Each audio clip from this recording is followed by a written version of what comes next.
Not the one. Not the one. Not the one. That was last week's countdown. I am sorry. I made one for this week. Didn't upload it. And so forgive us. But we are doing Babylon Squared this week. And that means this gentleman right there. Yes. We will be talking about him as well as all of the important stuff about our journey through time. All right, folks, I apologize if I'm a little offbeat tonight, but my wife and I have just returned from a 5 hour trip back to our home from what was it? Bradenton, Florida. We were pronouncing it wrong the whole time. Bradenton, Florida, for the Bradenton Cigar Box Guitar Festival. There is a live performance, a little chat with me, and then a live performance of Gallia Volt here at the Wayfarer Project. And there's other videos from the event on Liza's channel at Psyche Opera. So please check those out if you get a chance. But now let us get on to Babylon 5. So we're bringing our panelists up here. Hopefully I can get that right. Let's see here. Yeah, and then I close the window I'm supposed to use to do that. Yeah. Yeah, it's all going great here, man. 5 hours in the car, man. And I was enjoying some great North Central Florida scenery.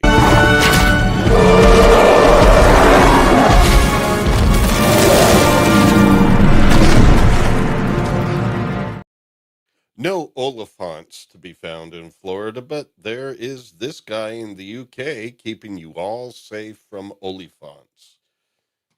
Welcome aboard, Archer Cullen. How are you? I was in Florida in 1991. Oh, very cool. I went I'm to I went with my late parents. We went to Disney, of course. uh-huh. Went to Kennedy.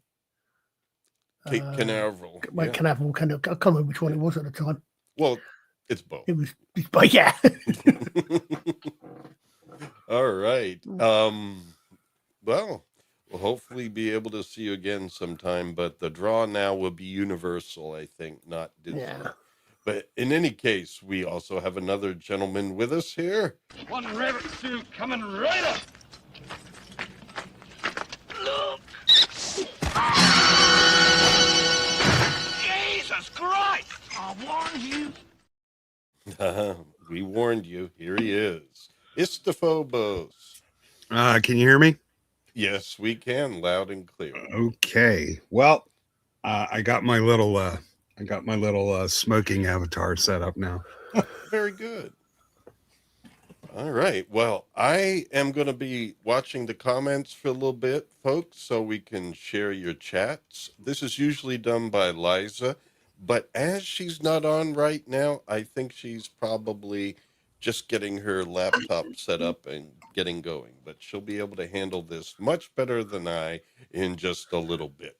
But in any case, folks, so I don't know. Is there any important banter to cover, or are we just going straight into this episode?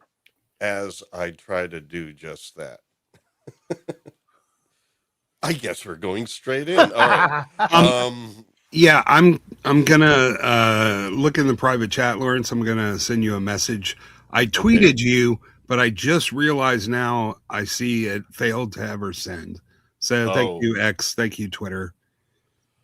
oh yeah. Well, also Twitter, you got to give me about a day to be sure that I catch it, especially Yeah. when I'm in a 5 hour car ride, because I actually spent only one moment on my phone. I basically did posted a reply to Brown's announcement for today's stream. And other than that, I just watched scenery the whole time, and we did this thing called talking. Yeah. I've heard You of that know, they were before. talking about that earlier, like screen time for people, and it's like I'm able to do this because it's actually more comfortable for me to just watch the scenery rather than a screen in the car. But I have my private chat open, and so I'm ready to Yeah. receive your Or secret if you don't message. mind me putting you on the spot, I can just ask you. I don't mind, I guess. Oh, well, I'm looking forward to whatever this is. uh, somebody in our audience, let me make sure he's here, has expressed interest in joining the panel because he's a very big Babylon 5 fan. Would that happen to be Dutch Gradient? That would happen to be Dutch Gradient, yes. Yeah, I had a feeling. Oh, that's fine with me. That's fine with me. Could you do the honors of sharing the Yeah, link? I will send him the link. I know he has a microphone that works, and and Yeah, I this is going to be. Yeah, this is going to be a treat because from some of the comments I received, he has some things that he could really share. yeah, Uh, his nerd card is real. yeah, I know him well enough to know that. So Scott Hovitt in the chat. We got okay, a. so Dutch, just keep an eye out on your DMs, and we'll hope if I can get that to work. Oh yeah, and this week I was out of town for a bit and not really on Twitter. So Dutch, you can also connect with me on X too. If you have tried and you got ignored, don't worry about it. I'll check it afterwards. That's I just, odd. traveling and stuff. I'm old school, folks. I don't use the phone a lot.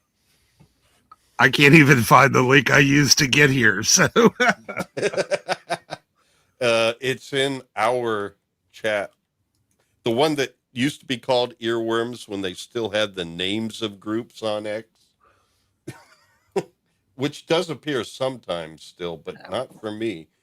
Like, I just know that my own group, when I see anti-derivative Jill listed first, and then it's like Trev's group when she's listed second. And that's the only way I can tell the difference between the two groups. Of course, reading the chats and kind of seeing what goes on helps. I'm trying to click on comments here. yeah, so Dutch, I sent you the link. It looks like it went through. So All right. So we're going to give Dutch a moment to get on. Hello, Mr. Brown. oh, we can start without Because him. He can catch up. Come on, man. We oh yeah, he's got some good stuff. He's got some good stuff. You know, Mike this week, I noticed. Oh, Mike is not. He said he might drop by the chat, but he's not feeling well, so he's not able to join us this week. Get well, mate. sorry to hear. Yes, I mean it's not serious or anything like that, but it's one of those things where it's like you don't want to do it if you're really just not feeling well and haven't slept for a couple days. Well, at the end of the stream, when Liza's here, I wouldn't mind hearing a little bit about your trip and how the concert went off and all that. But Sure, we'll do that at the end of the stream, but we don't have to wait long for Liza.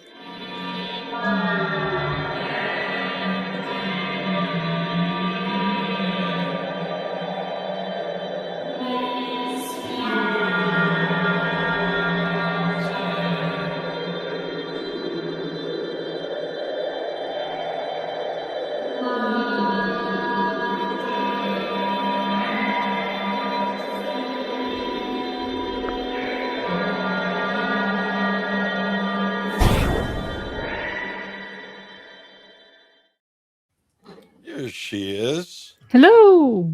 Fresh from performing on what was it? Motorworks in Now, Motorworks Brewing. Yeah. Motorworks Brewing in Bradenton, Florida. Yep. Bradenton Cigar Box Guitar Festival was awesome. Oh my God. It was a nice stage, nice outdoor stage. It's Beautiful. still great when venues have outdoor stages for, bands to play and things like that. Well, we got a super chat already. Oh my Wow. goodness, and we haven't done anything yet. Oh my goodness. What is going on here? Look, We Dead got Gamers 13. 4 British pounds. That's real money, folks. Mm. And thank you very much. It looks like it's a super sticker. Is that a pickle? No, it's a He little says it's guy. your brew money. Oh, there we Nice. go. Nice. Well, that looks like the coffee type of brew, so we'll pass that Yeah, along yeah. to Istophobos. He likes his coffee. Cool. I'm I, now thoroughly confused. I saw the weirdest number. It was like 48.96 quid or something. It was the weird of 48.69 or 49.65 pounds in Brown's chat. It was the weirdest number of a super chat I've ever seen. It was just a typo. They're trying to do 69.69, 69 twice. Ah, that makes more sense. Yeah. I do sometimes wonder if sometimes there's some sort of conversion there, but it normally comes up in whatever currency, so can't be that. Oh, I gotta give a hail Scott here. Scott did join us yesterday. Yes. There is on the channel. Yes. Do check out the live stream because I just kept recording and I captured all of Galia Volt's performance. She plays cigar box guitar, pedal drums, and vocals, and she was just amazing. She's All at the from same Belgium. time. She's Yes. from Belgium, but Yes. you would think she came right out of the Mississippi Delta. Not just her playing, but the way she talks and acts and everything. It's amazing. Eat my shorts. There we go, That's Scott. for Scott. That's not her. Okay. All right, folks. Let's get on to whatever it is we're doing. Dutch Gradient will be joining us in a moment. Dutch, if you're still out there and you're having trouble, please let us know in the chat. Liza will be watching for it because she's now able to do the chat. And I heard a. Then it sounds like we got ourselves some Dutch. Yeah, I know he appreciated all the early warning notice he. Well, you know what all first timers on Earworms get as an intro video. It's oh damn it, where is it? It's something here. Well, okay, Oh, he's no. just getting random. All right, here we go. I swear to you, it does not mean a thing.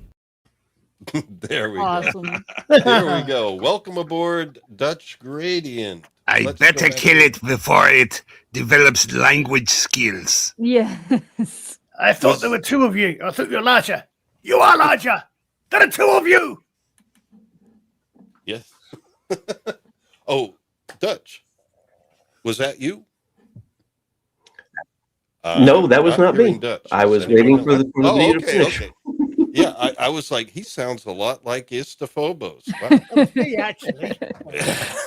Well, Dutch, But nice how- to meet you. You as well. Thank you for having me on. I really do appreciate it. It was Well, we a do surprise too. and a half when this Phobos started talking. I was like, is he gonna really? I mean, I need to get my laptop up. No. Hey, are you listening to us through StreamYard or are you doing it through YouTube? Okay, No, through good. StreamYard. I just want to make sure because there was a little delay, but that happens now and then. So anyway, man, so you love Babylon 5, but I know It's the funny. chat I wants to did hear not- some of the stuff that is real cred that you know and you've done. But give them a teaser first. Give them a teaser. How did you fall in love with Babylon 5? It's funny. I didn't even start watching it until its second run because I didn't hear about it when it started, and then I tried turning it on, and it was obviously in the middle of a story, and I'm going, I don't know what's going on here. I'll catch it on the second run. Wow. What really got me with this show was what Kosh says to Sinclair when they Mhm. first meet. Those two words that he says to him that don't pay off until third or fourth season. I'm like mind blown. Those were not the two words, though. Mind blown. No, mind No. blown. I'm trying to remember Ooh. what thing. I remember his. I remember one thing Kosh said. I think it was good. So you'll have to remind me what two words you're talking about. until Valen. Oh, don't! There goes a spoiler. Careful, folks. You didn't hear that. If you didn't watch the whole Eraserhead did it series, first. Eraserhead did it first. Oh my goodness! So that was, no, I don't know. Should we go in there? I don't know, but so that was planned, huh? It blew my mind. It's just, Hmm. he wrote the entire show for Hmm. all 5 seasons. And the only reason season 5 did so badly was because they got canceled and lost half their crew. Or Yeah, cast. he didn't write the show. He outlined the entire show and had Mhm. all the specific plot points, but he was writing the scripts, as they go along with. He had quite a bit of a lead, but he had a plan, which is the important distinction between him and almost everybody else who tries to do this. Hmm. You're And right. you said Absolutely. he had some trap doors too, so that if some Oh, things yeah. changed, and there were cast changes, and one of them did involve Michael O'Hare, so Yeah, he had a to deal trap with door that. for every major cast member, an idea of how they would replace them and how the plot would adjust. And he only had to use, I think, 2 of those. So Well, Andrea Thompson was oh, probably 3. one. Yeah. Okay. Thompson I don't want to, let's not, the spoilers, but yeah, the 5th season is an oddity, and we all know why, because the show got canceled and then picked up by TNT. But so he had pushed a lot of the stuff from season 5 into season 4 during their production so he could complete the story. But yeah, what the guy did, it was unprecedented in television, Yeah. all while telling satisfying episodes, which just doesn't happen anymore. Now you watch a show and it's just like part 1, part 2, part 3, part 4, cliffhanger every week, kind of. You don't get the weekly payoff like you used to. Yeah. Well, this one Yeah, took absolutely. more than a week to get a payoff. This one. By the way, did anyone?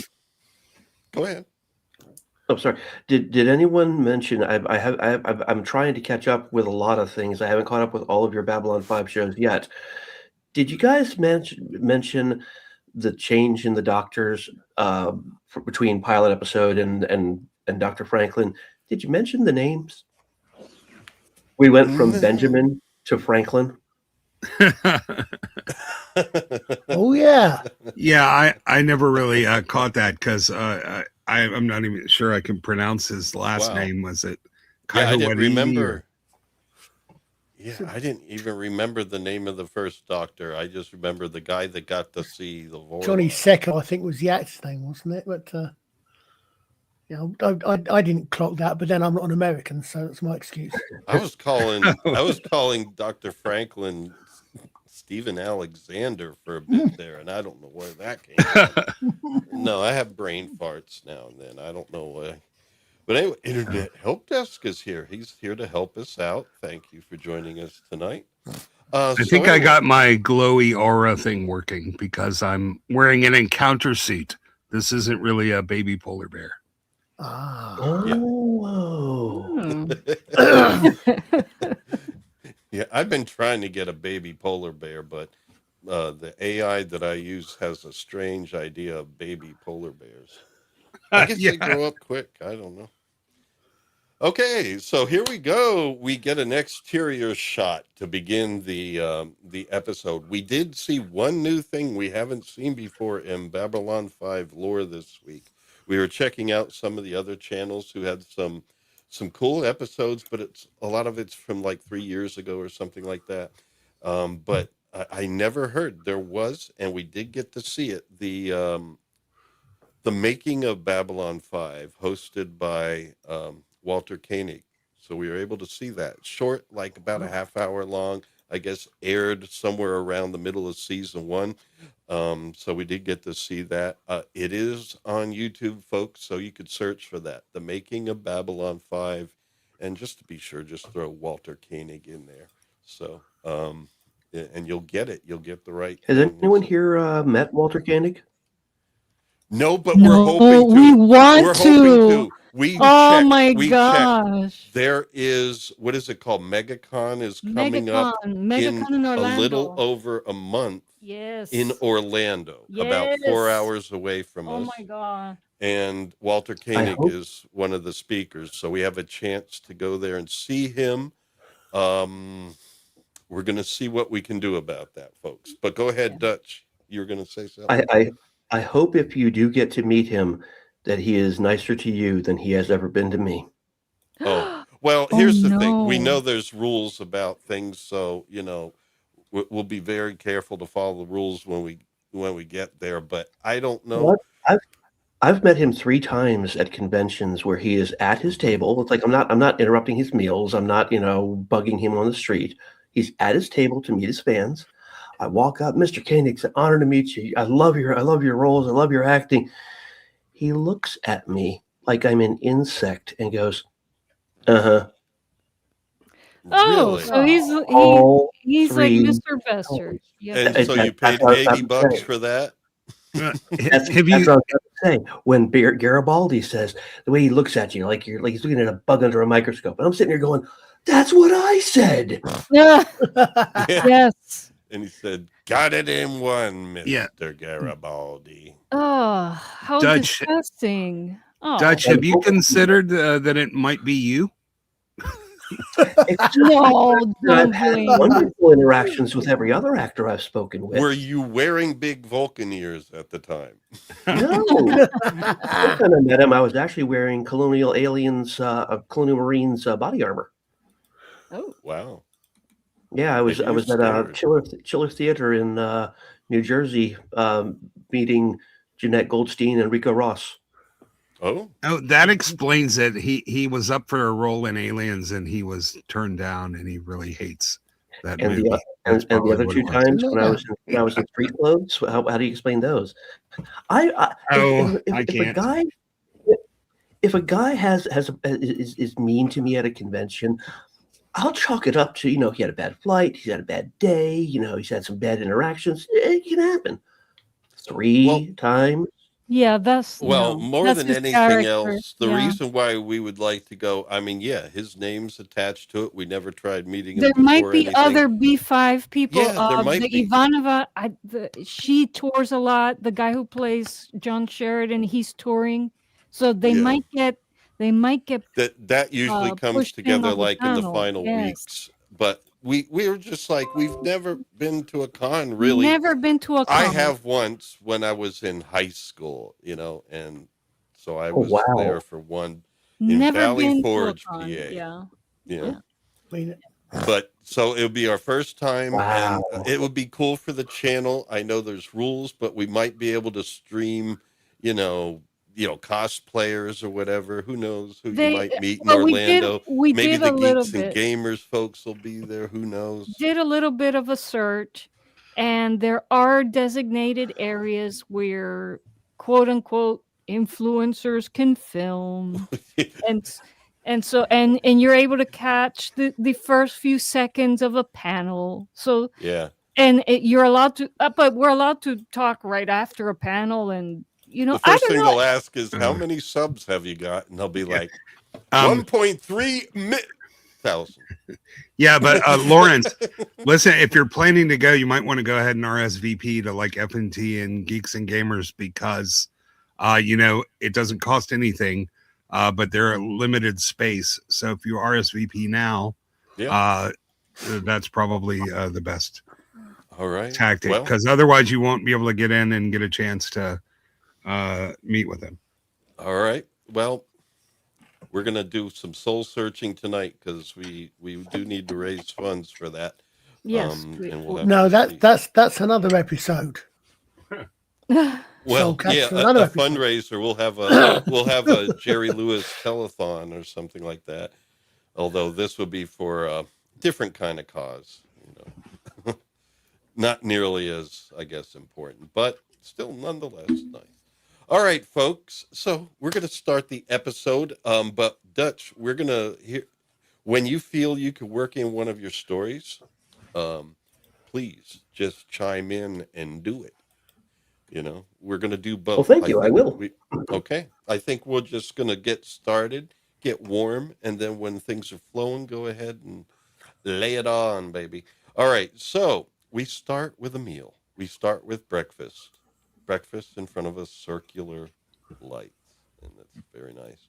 So, what's important about this breakfast is Ivanova shows up tired, and she complains about how it's difficult for her to sleep, and she's just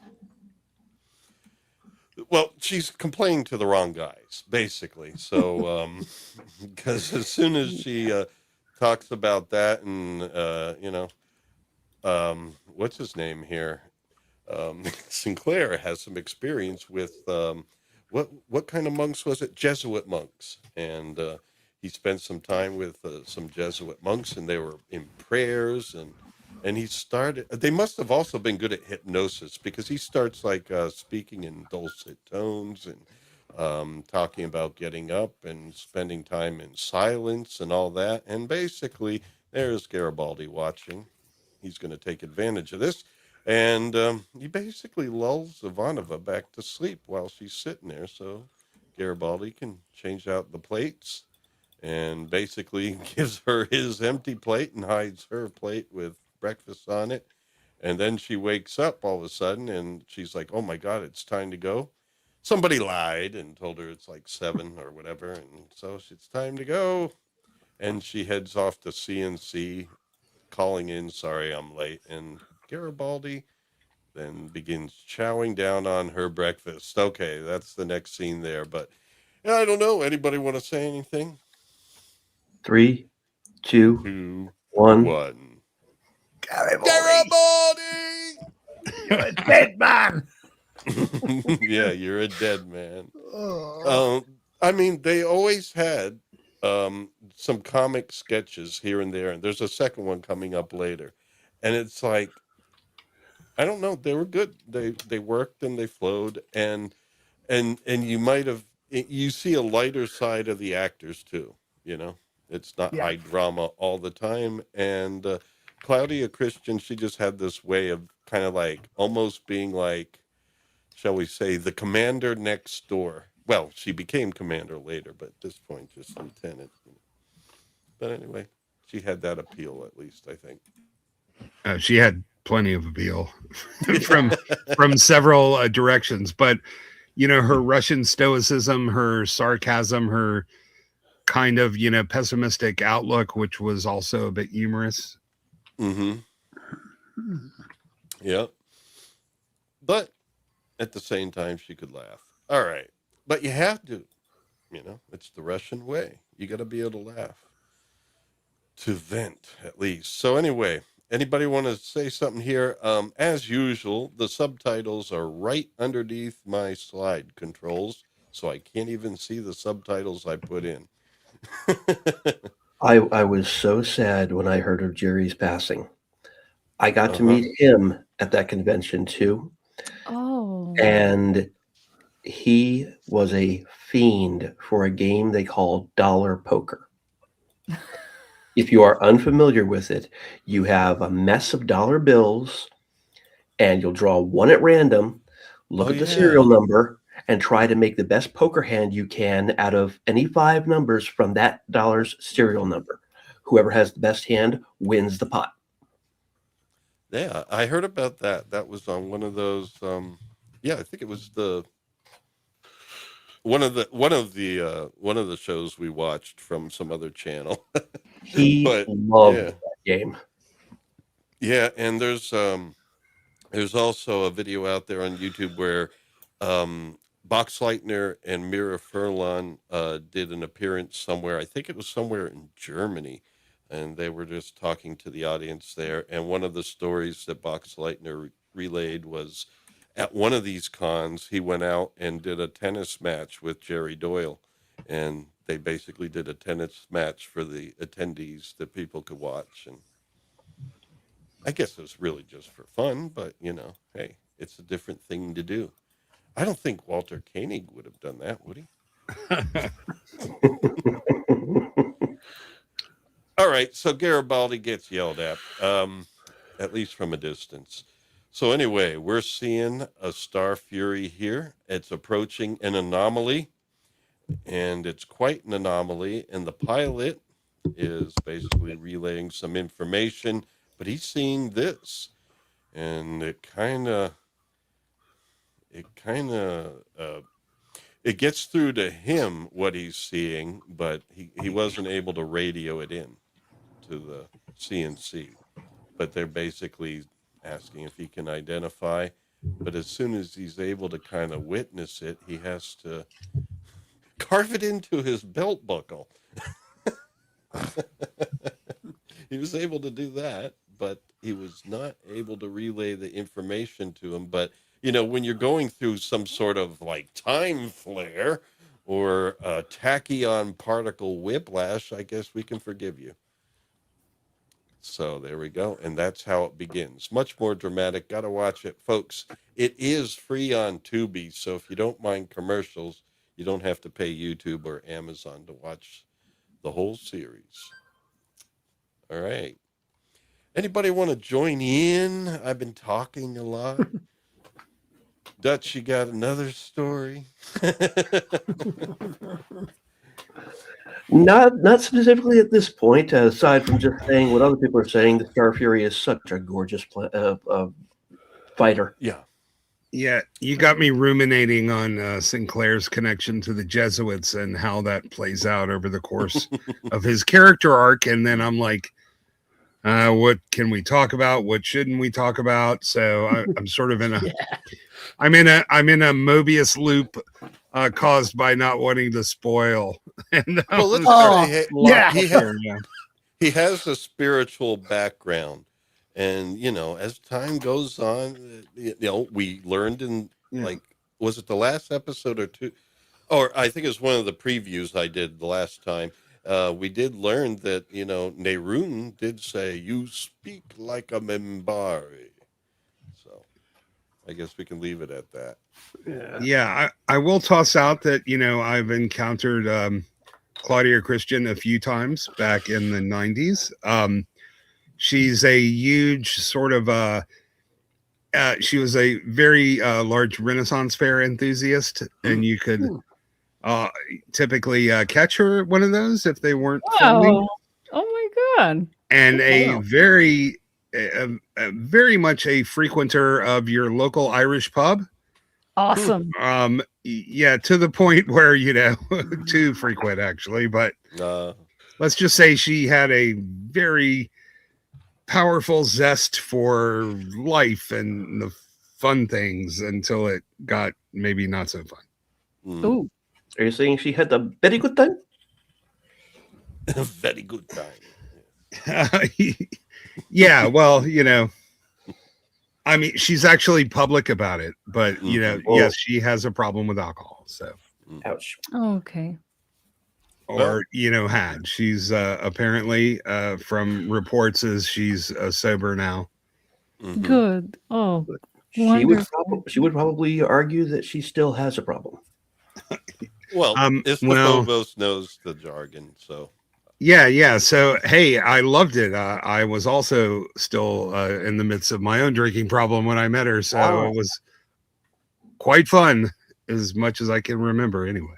Yeah, recovery is a lifetime journey, but we could at least say she's better now, I guess. All right. So anyway, guest starring in this is this poor guy. Well, one of these guest stars came away having his stomach pumped for all the scenery that was in there. But one of them did not. Yeah. So anyway, here, Kent, whatever, Broadhouse, good name. No, Broadhurst, good name nonetheless. But anyway, we'll see him later. Plays a major on that anomaly, the station in the anomaly. And Tim Choate as Zathras. Now this guy did a magnificent job, and yes, he's the one that had to have his stomach pumped. But anyway, anybody want to say anything about Tim Choate before we go forward? or should we wait until we see him? I was just saying, I saw someone mentioned spoilers for 30-year-old show. This is one of this. No, not more. This is one of those episodes where you really, really, really wish that you could be confident that everybody in chat had seen the series, so you could really talk about it. Yeah, you really don't want to ruin it for anybody because Exactly, but people yeah, are constantly, discovering the show for the first Yeah. time, and Yeah. you don't want to spoil it. I also wanted to throw out there that Claudia Christian was always extraordinarily appreciative of her fans. Like hmm nobody met her and walked away. They might have thought she's a little sloppy, but nobody walked away with those Walter Koenig feelings. Man, she Awesome. was always incredibly grateful and appreciative for the people who loved her work, and I would love I've to got meet her her. autobiography, but Oh. I've never read it. that makes a huge difference when it comes to interacting with your fan base, as people well know. Like, hmm Mhm. Yeah. Absolutely. Well, and is there another one? Oh, Denise. Oh, I don't know if that yes. gentle or gentile. Gentile, I guess so. Gentile. Or But genteel. anyway, but in any case, she does appear here in a dream or a flashback or something like that. A Yeah. time anomaly. Yeah. She's the only character in Babylon 5 with like 28 maiden names. So, she kept marrying. Yeah. All right. So anyway, back to Ivanova, and so she was not able to get some clear information, but she knows that this. I forget the sector number, but they're out in this sector, and the pilot has seen an anomaly, but he's not able to communicate it back very well 14? because he's experiencing it. Yeah, go ahead. I say sector 14 is in the way. I think. I can't remember Some some of those reason I'm things. thinking it's 14. I am a but- super yeah, fan, but go I back can't one remember slide, would everything. you, Lawrence? Yeah. Um, One. See the sort of the. I've seen that look before, but not on camera. That's definitely as the night is getting relatively old. That's I've seen Ooh. that. Just saying. It's a bad freeze frame. Yeah, right before the bartender cuts everybody in the place off. Yep, that's it. Oh, well. That's a nice face. Just maybe expressing something not so nice. All right. Well, here we go. Tell Dr. Franklin to stand by. Well, yeah, Dr. Franklin better stand by because they basically found out the shuttle's returning, but they're not receiving any communications or anything. So they're concerned about, the pilot. And we see the shuttles just hovering out there in front of the hangar. Oh, no, wait a minute. We see that later, but right now we do see a Minbari ship leaving the hangar. All right, and there's Delenn. She's the B plot, folks. She has a very important step on her journey as well coming up, and this is something that kind of solidifies it. So it is important story-wise, but it's How many shows can say that their B plot actually is important to the overall story? It's just Yeah. yeah. And I was just thinking, they make such a big thing about strong female characters, girl bosses, whatever. Delenn never comes up, even though she is one of the most extraordinary characters Yeah. ever A created. shame. It's a shame. Yeah, maybe I don't know. Maybe it's because she's an alien. I don't know, but yeah, her character is magnificent, and in this episode, she shows how truly tough and strong that she is. in a far future episode. She has the best strong line of any character in this. Yes, I know exactly what line you're talking about. It ends yes. B somewhere Oh, else. Exactly. Yeah. Delivered Well, very that's not- well. It's Yeah, very Well, that's- strong and lead as a leader as well. It's not like just kick ass. It's like leadership. There's other Yeah. types of strength than just beating up a guy. She shows positional authority and personal authority. Mm-hmm. Yeah, it's very reminiscent of the Matt Smith's first Doctor Who when he looks up, says, have you heard? I'm paraphrasing. Have you heard of me? Run, kind of. Yeah. Run. Is this planet? Is this Defended. was it? Yeah, it has, because there have been so many more before you. You've got to ask yourself what happened to them, Yep. and then that tune fits in, and But right now, she was just getting cleared for takeoff. But she even did that with prowess. Here we go. So she's heading out. We'll be following up with her in a bit because they interweave back and forth. And the timing's good. It's just, it's bits as they feed you the story. And then, we're going to go to the second one. And it's like it just switches at the right moments where the energy doesn't let up.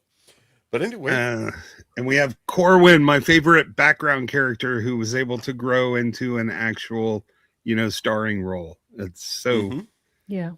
fulfilling, because you get to know all the faces and the command center, but he should have taken credit for the roses. He should Yes, he have. should He should have. Dude, the poor guy was so confused, man. He He should have come out in the opening credits. Instead, we have this pilot that I don't even remember the name of. Get put on the credit in the opening credits Heifer. in season 2. Oh, was that his name? Yeah, and we have character, Morden in the yeah. bridge, so hey. yeah. It's just every time I see this guy with that hairstyle, it just makes me think of seeing Riker without a beard. Oh yeah, I see it now. I Yeah. liked Riker without the beard. He had those. Oh I don't no. The- I did. I'm sorry. I thought he was very Kirk-like, and I was I always hoping he'd lose the beard. He never did. I got used to it, and it's I- funny I- because I've always had a beard. But I wasn't saying anything against the beard. I was just saying it's weird seeing him without it in first season, second season too. yeah, definitely. The odd thing for me is what I can tell. I think I can tell why I never really took to Riker between the beard and the not beard. I saw him in the first season of North and South, and his character was a not the most likable of characters, and I think unfortunately that kind of I kind of associated that with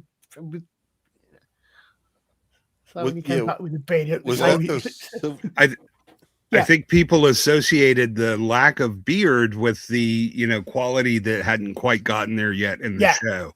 yeah. So, but yeah. maybe, hey, we're not very far where you can throw all those into AI and give them a shave, just like the Academy transporter said.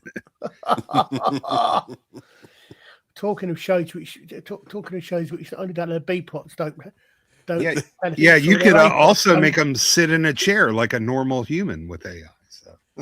Well, I'm sorry, I have to say this. This is another show, Babylon 5, where if something is brought up, some new technology, they will use it later, or they will have a reason they don't use it later. Yeah.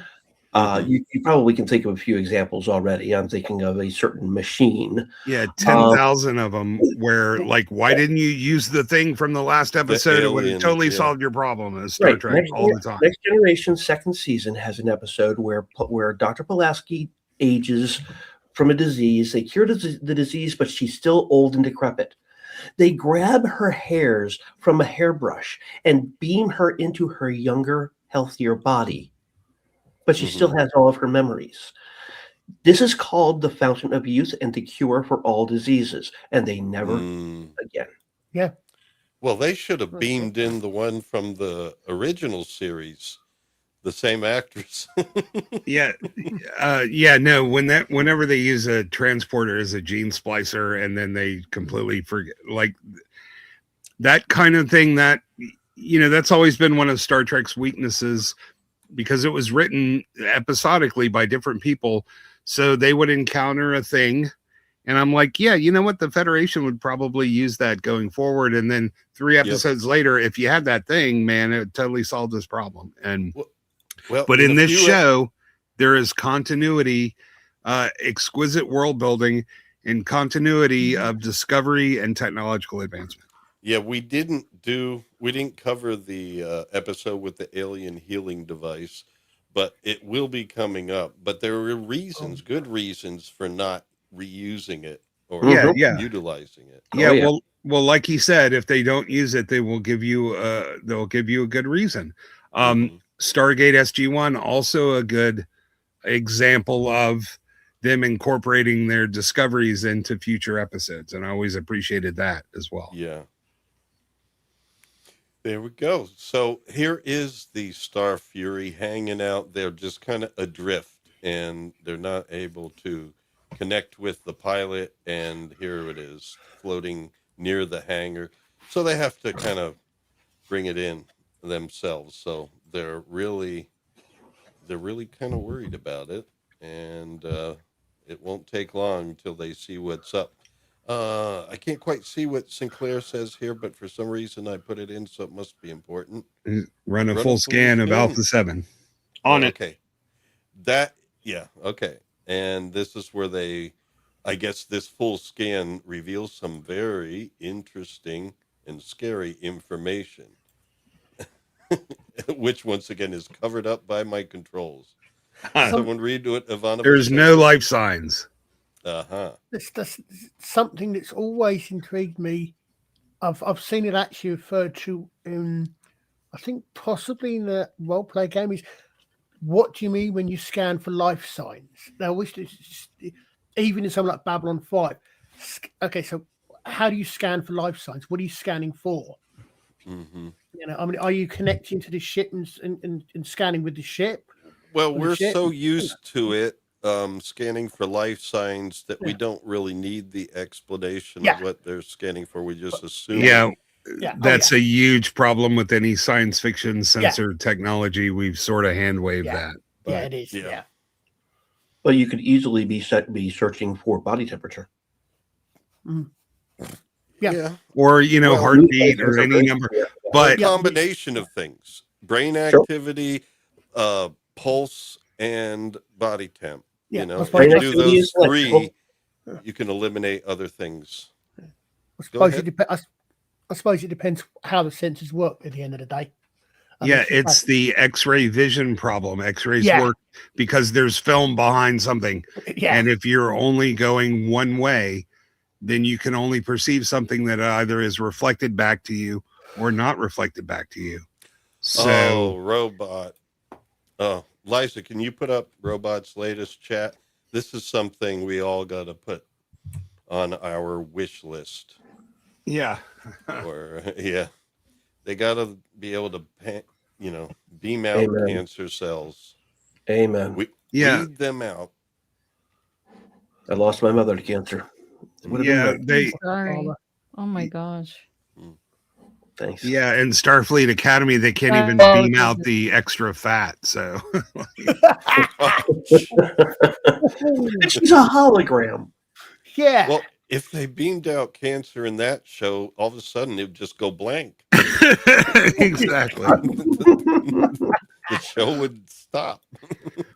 Well, the reason the Fountain of Youth doesn't work is that you need young DNA, and if you save somebody's DNA, it's going to age along with them. So the idea is that only works if you're prematurely old. I don't know. Good idea there from Internet Help Desk. He is very helpful. They are in spacesuits, yeah. In the Star Furies, they are in spacesuits, with helmets and everything. So definitely those suits could have ability to monitor Yeah, vital so signs The and then Apollo connect flights that, did. connect that wirelessly. The maybe Apollo through flight console. suits had biomonitors.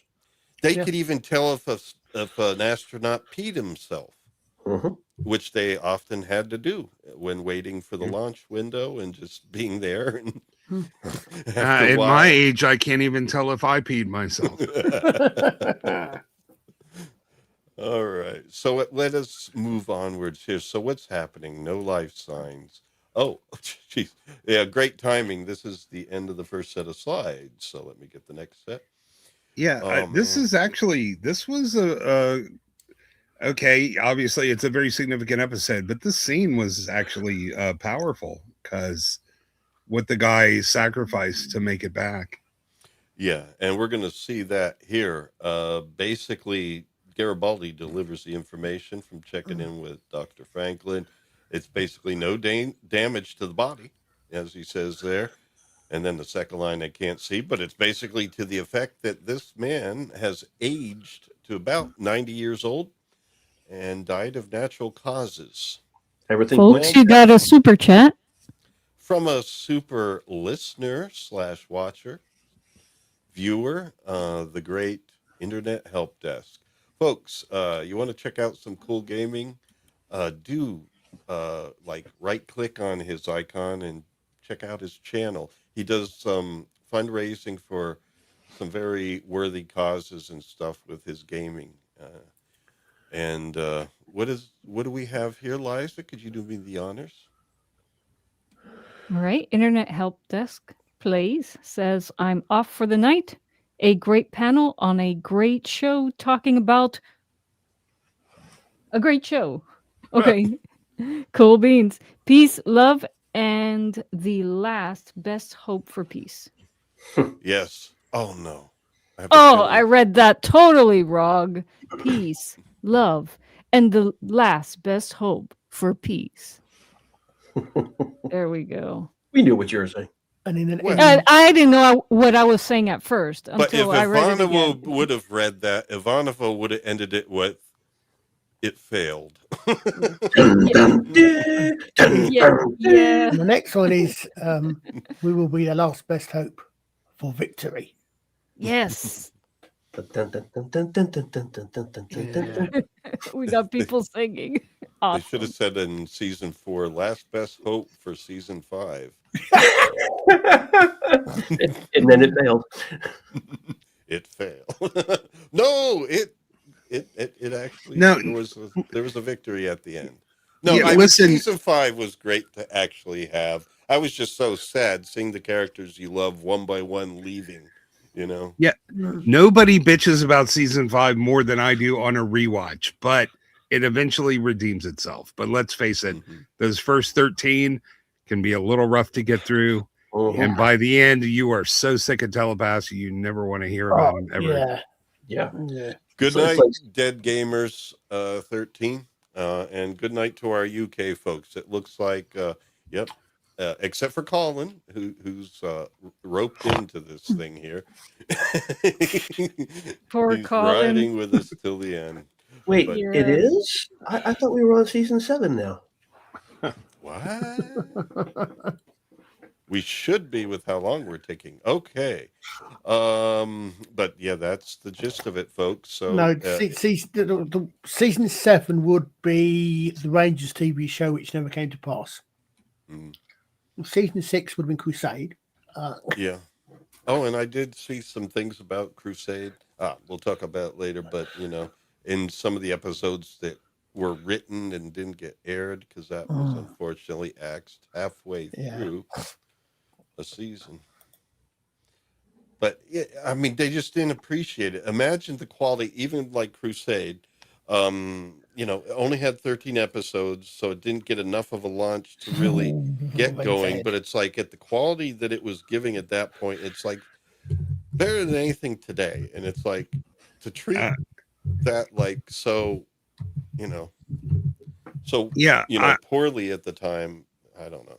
I didn't take Crusade very seriously when it aired, but a few years later I went back and watched it and I'm like, wow, this is good. The only real bad one was that Legend of the Rangers thing. I thought was absolutely I thought the worst thing about that was this absolutely insane fire control mechanism. You know, when she gets in the thing and she's doing kung fu to shoot the guns. I thought it was yeah. Just the basic idea of the story I thought was a reasonably good setup or a reasonably good idea. It's just it wasn't very well executed, unfortunately. You shall know fear, you shall know pain. I forget how that ends. But anyway, they're sending a team out to investigate. That's very nice. But it's going to be a rather robust team because there's a lot of mystery around this anomaly. And we're going to get a clue in a moment. But B plot comes. And here's Delenn. She's arriving somewhere. Very simple. But she's just arriving somewhere, and you get the impression, okay, she needs to just kind of stay here and wait for something. And so you're getting some suspense here. You're wondering what she's waiting for. But, you know, and then you get the hovering. I liked the Mimbari flyers. I like those single flyers too, where they basically lay down and they're just like, you know, those are cool designs. The Minbari Flyer always reminds me of a race car. Yeah. Yeah. Definitely got all that. Formula One. Mhm. I think Delenn could have beat Paris in a race. Tom Paris.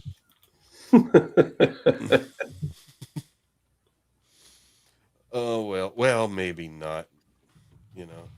Tom Paris and his girlfriend. Oh, what's her name again? His clingy girlfriend. What was her name? Wait, who's clingy girlfriend? Tom Paris' Paris. clingy girlfriend. Oh, Torres? Bologna? Yeah, Balana. There you go. Oh, I could never take Clingy as any. in cling on. No, she was a little. Listen, man, the interpersonal relationships on that show were just absurd. I'm sorry, I couldn't buy it for a second. Well, yeah, she They wouldn't have should fallen have for him. spaced Janeway by episode 3. Mm. The top priority is get home. Oh, look, an anomaly. Let's check it out. Get home. Let's turn into like iguanas and mate.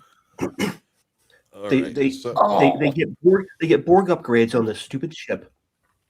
They're going to go faster, better weapons, better shields. They get away from the Borg. They send the species that was going to destroy the Borg, the greatest threat the Federation's ever seen. We can take that species out instantly. No, we threaten them and make them go away and leave the Borg alone. And now get that Borg stuff off my ship. Oh, yeah, species 8675309. Yeah. I would call this species 90210. I call them species OU812.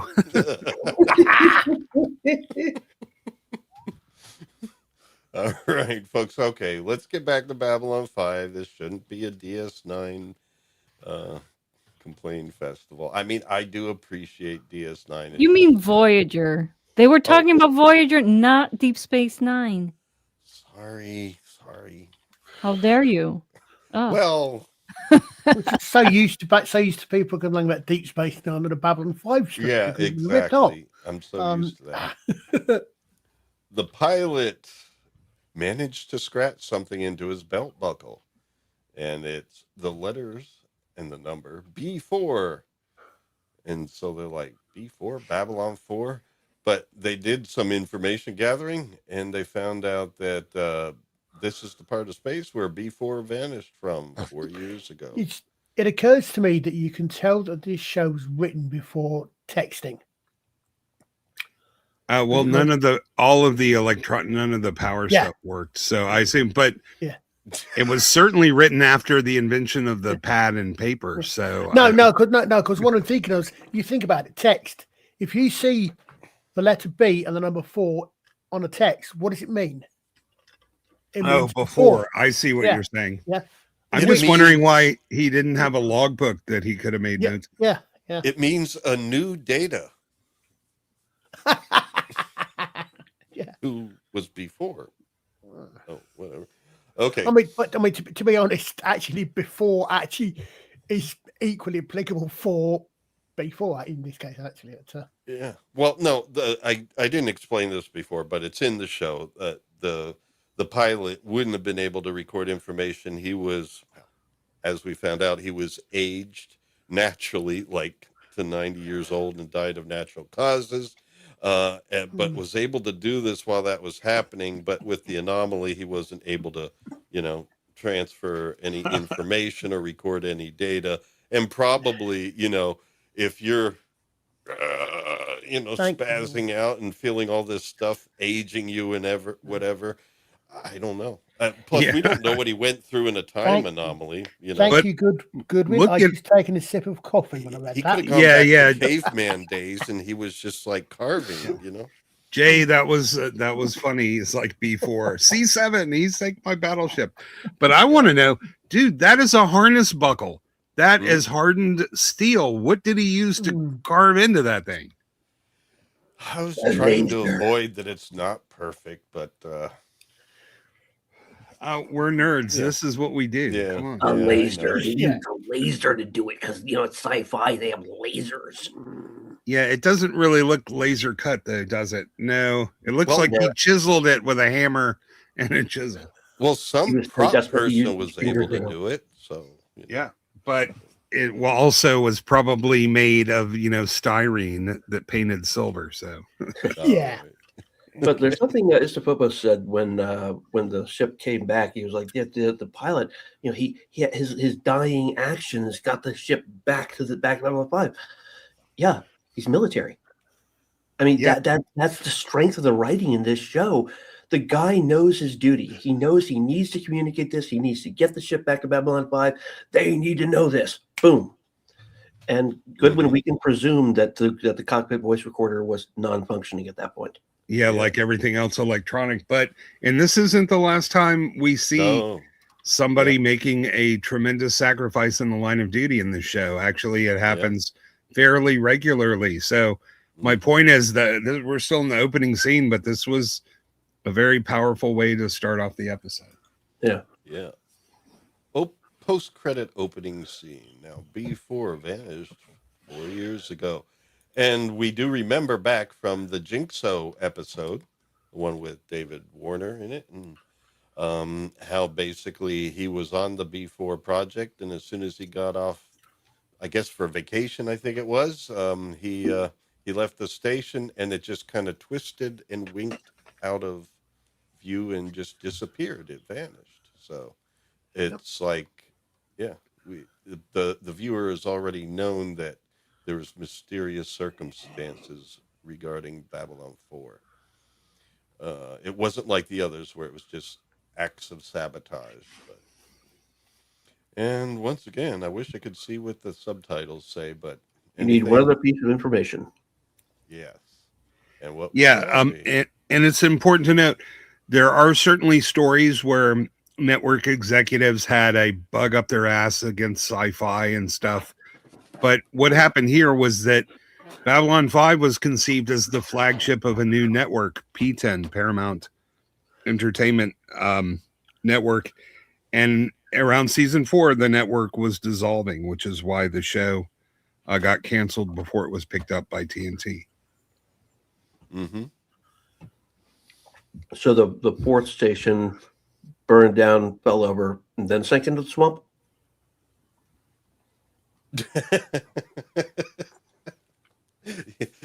Huge tracts of land. That's the reference there. You'll catch up, Colin. Don't worry. You'll catch up. It was it Think stood for Holy Grail. Primetime Entertainment Network, but it was a Paramount project. Yeah. It's interesting because PETN is also a type of explosive, I think, from World War II. Yeah. Oh no, that's P10, and this is P10. Oh, P10. Oh, okay. A psychop. It's interesting. I'm not making those sounds, folks. No, my I just had it. It just had a computer crash and reboot totally spontaneously. Cool. So. All right. So that was all the Bluetooth things reconnecting. All right. They're picking up a distress signal, and that's what he's hearing Sector from 14. CNC. Yep, and this is the same sector, so that's why it's good to not forget your sectors, folks. So you know. Okay, so yeah, there she is. Nice lady says we're picking up a distress signal, and is that where she says it? It's kind of covered up, but I think they find 14. out. Yeah, well, and she confirms it is Babylon 4. I think that's coming up right there. Yeah. Dun, And dun, of course, dun. yeah, they got to rush to CNC and check this shit out, folks. So, yeah, it's time to check that out. So it's kind of cool how they're just kind of meeting here in a corridor, talking this over, and then they make their way to CNC to kind of like to do some real investigation. Now that they hear that it's Babylon 4 communicating with them, and then we say Earth Force stations do have a certain code that basically can't be frauded or something like that. So they want to check that code. And it turns out the computer tells you here that yes, it is a valid code. It is the Babylon 4 code. So Garibaldi's not believing it anyway. It's an He's older not code, in. sir, but it checks out. Yeah, I was going to let them in. Well, Garibaldi's not believing it. How can it disappear and Yeah. then do it? And we have systems like that currently called IFF, identify friend or foe. So this Yep. is another thing very common in the military that you would assume continued to evolve with the other tech. Mm-hmm.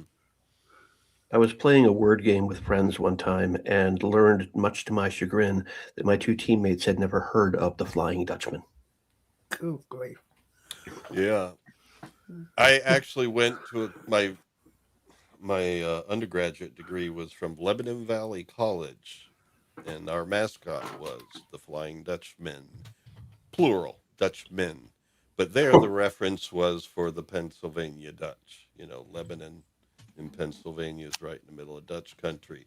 Of course, the Dutch Oh, you mean there are actually German Deutsch? descendants because Pennsylvania Deutsch. it's the English's fault because the English settling in Pennsylvania thought when they were saying Deutsch, they were saying Dutch. So they called these German settlers Dutch. So Yeah. Same with When my That's name. cool. when But you it say, would. I'm sorry. Go ahead. when you say name- Flying Dutchman, are you talking about the actual ship commanded by Hendrik van der Decken or something else? Well, no, it Like- was some guy. Well, it was someone dressed up in a costume with like blue and white because that was our colors and LVC on it. And he looked like a Pennsylvania Dutchman, Superman kind of thing. Ista's already heard this story twice, but my name Dutch Gradient. It's from the filming technique using a Mhm. Dutch angle. Dutch in that actually means German. Huh? Oh, Dutch angle is a German angle, but they call Oh, it Dutch. what's the one of that? Interesting. It's another thing. I mean, I chose- blame the British again. I chose Gradient because my actual initials are DG. So since I Yeah. had the logo already, there it is. Well, because in my world, Flying Dutchman is a 17th century ship commanded by a borderline pirate, but it's also a restaurant, a type of pastry, and a sex position. So I wasn't sure which one you're talking about. Well, I was aware of one of those. Well, I'm wondering which one you're aware of. I'm a history buff. Guess. Okay. All right. We'll say if Oh, it's also a type of ice cream made locally where I live. Well, It's then again, it's basically an apple pie shoved into a quart of ice cream. It's really and good. again, it might just refer to the crew of any KLM flight, KLM. Royal Dutch Airlines, Oh, Ouch. okay. the Dutch national carrier. Well, hopefully it doesn't go the way of the ship, because Yeah. this is referring to a story about a ship called the Flying Dutchman that was a ghost ship that was Yeah, lost at sea, but people had seen it, a ghostly ship, I guess. I didn't read the story, but apparently, That would have been a This cooler Phobos school has. mascot. The ship, Yeah. yeah, a boat. a boat. See Well- some guy in a big foam boat. That would have been more fun. Instead of throw Jakey over the fence some hay now. Ay, ay, ay. That's Yeah, the captain of that ship is Hendrik van der Decken. He was sort of a sea captain pirate guy who was known for being very stubborn and not very safety conscious. So 17th century though. What do you want? Yeah. This guy though is very safety conscious. This is the major Not really. no. overseeing the major asshole overseeing the construction being finished on Babylon 4. No, he's not an asshole. Just frantic. I thought he was. You No, think man, I he's want to? he's trying to save hundreds of people. Like, no, man, the guy's an appropriate military commander. I He's know. trying. Yeah, Wait, I no, know. I'm he just kidding. no I'm no just no no kidding. no, you guys got it backwards. He was more concerned about oh no, wait. I'm thinking of the next episode that involves this thing because okay, no All right. spoilers, but this guy wasn't so safety conscious. It is revealed later. Yeah, but you know what? That's not fair to win an argument by saying, "Oh, I was talking about something else." Like No, that's totally not fair. because I remember when he first came up and I looked on the slide and I'm like safety conscious. I was thinking the first scene that came to my head with this guy was the one from the other episode. And then Yeah. it was like, oh, Yeah. No, oh I wait, was just no, trying okay. to sneak in a Spaceballs reference with major asshole. Yeah. I caught the reference. Yeah, How many I did assholes not are catch on this that ship? reference. he wasn't an asshole, but the actor, he was overacting a little bit. I think. I mean, to be fair, I think to be fair, there's probably a bit of both bits if he did want to get his people off hand and his Oh, yeah. other. It was thing like as well, so- 1,200 or 1,300, something like that. They were trying to get out. Yeah. But anyway, yeah, he's radioing in, and at first, Sinclair edits himself. He doesn't want to. He's not so sure about it yet, so he doesn't want to say, "Hey, this is Babylon 5 here." He's not at this point, so he's just saying, I'm Commander Sinclair of the good ship Lollipop. I don't know. He's basically disguising that and just trying to see what the situation is. It's a distress call. And I didn't get all the dialogue here, but basically conveys the information about how many people are on board, and they're already thinking, okay, we're going to have to rescue these people because this thing's jumping around in time. We got a pilot that came back from this who aged himself to death. This is not a safe anomaly. And so, Yeah, but the captain says the ship's damaged. I'm like, doesn't he mean the station? The captain, you mean the major here? The major asshole, yes. Major asshole. Ship's damaged. Well, sometimes these subtitles aren't correct. I've actually been hearing dialogue, looking at the subtitle, and it was slightly different. Sometimes they do truncate things, and there could have been a mistake. I don't know. Next time I watch the episode, I'll listen for it to see if he says station or ship. But it might be an error in the subtitles. Because, they are sometimes not exactly what's being said. They do leave out words and so forth. I don't know where the subtitles came from, folks. Is the Phobos? No! I do have the DVDs, but I'm not using the DVDs to get the slides here. I should get the HD reformatted version, because Istophobos says it is worth it, right? The Blu-ray. Uh-oh. What you said, Istophobos? No, did he fall somewhere? Yeah, he said His his plane thing crashed. crashed. Oh no. Well, we will soldier on. Hopefully, he can rejoin Well, us. one thing I hadn't noticed. I wonder if we find out why the major's uniform is different, because we see later on that there are other Earth Force personnel on Babylon 4 are wearing the same blue as the. Well, I it's just like- noticed that because Garibaldi's is grey, isn't it? Rather than the blue. So Garibaldi's but security, so- Garibaldi's is gray too, like this guy's. And here, Well, obviously I think maybe the blue is reserved for the high up officers or command and control. And this guy is just overseeing stuff, so he's just a major too. I don't think they'd have a major, as the military governor of Babylon. Well, He's just I overseeing Not think- typically, things. no, definitely not typically. Well, I don't know. I mean, if you think about it, rank structure wise, a major is a higher level than a captain, which is why I believe it's true in the real world as well. Quite often you find if you get a captain on a vessel some of the rank of captain, he does not the command of that vessel, he is given an honorary bump to major. Well, I'm sorry, noticed, you're confusing Army ranks and Navy ranks. and nautical, yeah, and Babylon Right. 5 uses Army ranks like there's Yeah, generals No, instead of admirals. Earth Force does that. Yeah. The flying guys, they're doing Navy ranks. Commander is not an Army rank. In the Army, a commander is a lieutenant colonel. Mm-hmm.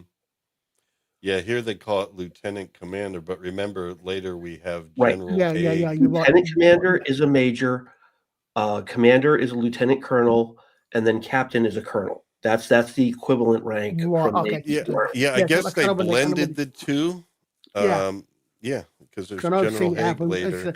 I mean, they basically bump anybody who's called a captain. As I said, I mean, I don't know how they see the rule, but they bump him up an honorary rank because there can only be one captain on a ship, and everybody must know who is being referred to as a if captain. you remember on Spaceballs, Major Oh. Asshole was below Colonel Sanders. Major is definitely below colonel. Yeah. It's below lieutenant colonel. Yes. So here I think they just threw in commander instead of colonel. They're saying, okay, in the future, they're going to have ranks, but they're mixing terminology. I guess. They seem to be. Well, because I mean, this is the Earth Alliance, it's not the Army of the United States. It's Earth Force, and the Gropos are still Earth Force. It's all Earth Force. It's one unified command. They just got ground elements. Well, I suppose what nowadays we would call Navy, Air Force, and Army elements, but they're all, I think, combined into one service. Oh, and they're lacking brigadier. Well, yes, brigadier general. There's only one brigadier in science fiction. Yeah. There's only one brig. That's true. Okay. Oh. And our name's not Bambera. And we are fading out there. Basically, communications went dead, but they got some important info, like namely the number of people there, and then the date stamp on the message is actually checks out, and from the time 4 years ago. Wow. So it is a mystery. I mean, yeah, Garibaldi is still not completely convinced. It's like he's a sleuth, he's a detective kind of guy. And for him, he likes just the facts, ma'am, just the facts. And this doesn't seem possible, so he's not believing it. You don't believe this, do you? And basically the idea is, well, we got to investigate it and we'll reserve judgment until, that's the basic idea. We'll reserve judgment till we can check it out properly. But they know they got to do something. It's a distress call. It checks out. So we're going to check it out, but not after a meeting. I mean, not before a meeting. They need to kind of finalize some things. And I think here is where they basically realize how many ships they're going to need to ferry people out of there. They have transport ships in addition to the Star Furies, but pull out. I'm gonna pull a Mr. Brown here and say, pull out? What? Yeah. Oh no, is this the Phobos pulling out? What? No. Damn it. You're under contract. No, he's having to reboot. I know. Sorry, he'll love you got me to fill in for him right now. Yeah. No, I know. You've been doing a great job, man. Oh, thank you. Did I play an intro for you? Yes, you did. Yeah, okay. So Well, it was Malari very concerned about the well- critters in his apartment. Well, no, this was the Hokey Pokey post Hokey. I swear to you, it does not mean a thing. Yes. That's not what I heard. I heard him complaining about the critters in his apartment. Now there's 2 of them. No, that was me. Sorry, that was me. Oh, I didn't get to hear him say the hokey pokey.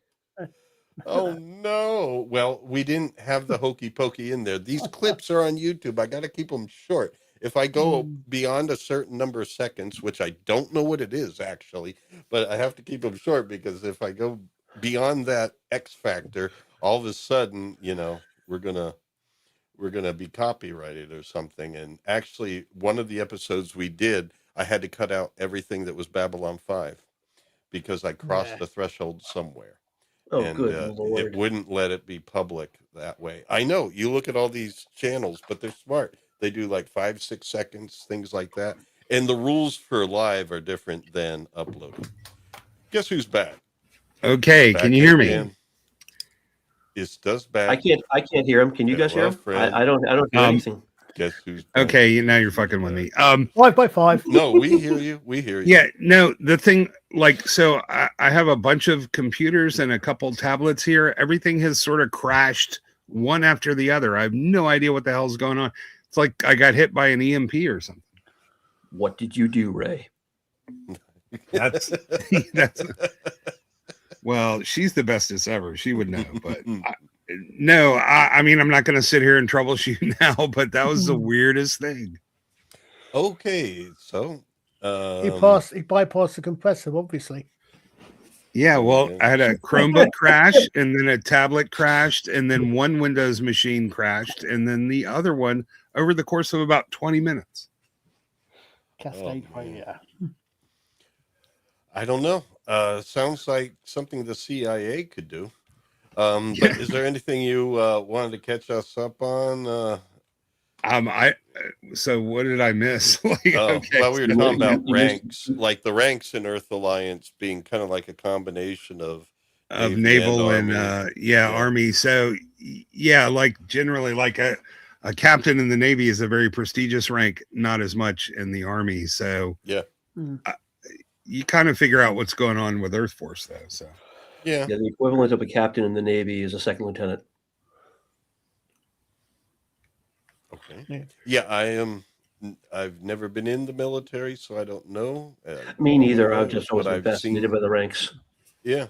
Well, I mean, you get the pecking order here, but yeah, you get the fact, that you got to be probably a commander at least in order to be a Commandership, military typically, yes. governor on a station. Yeah.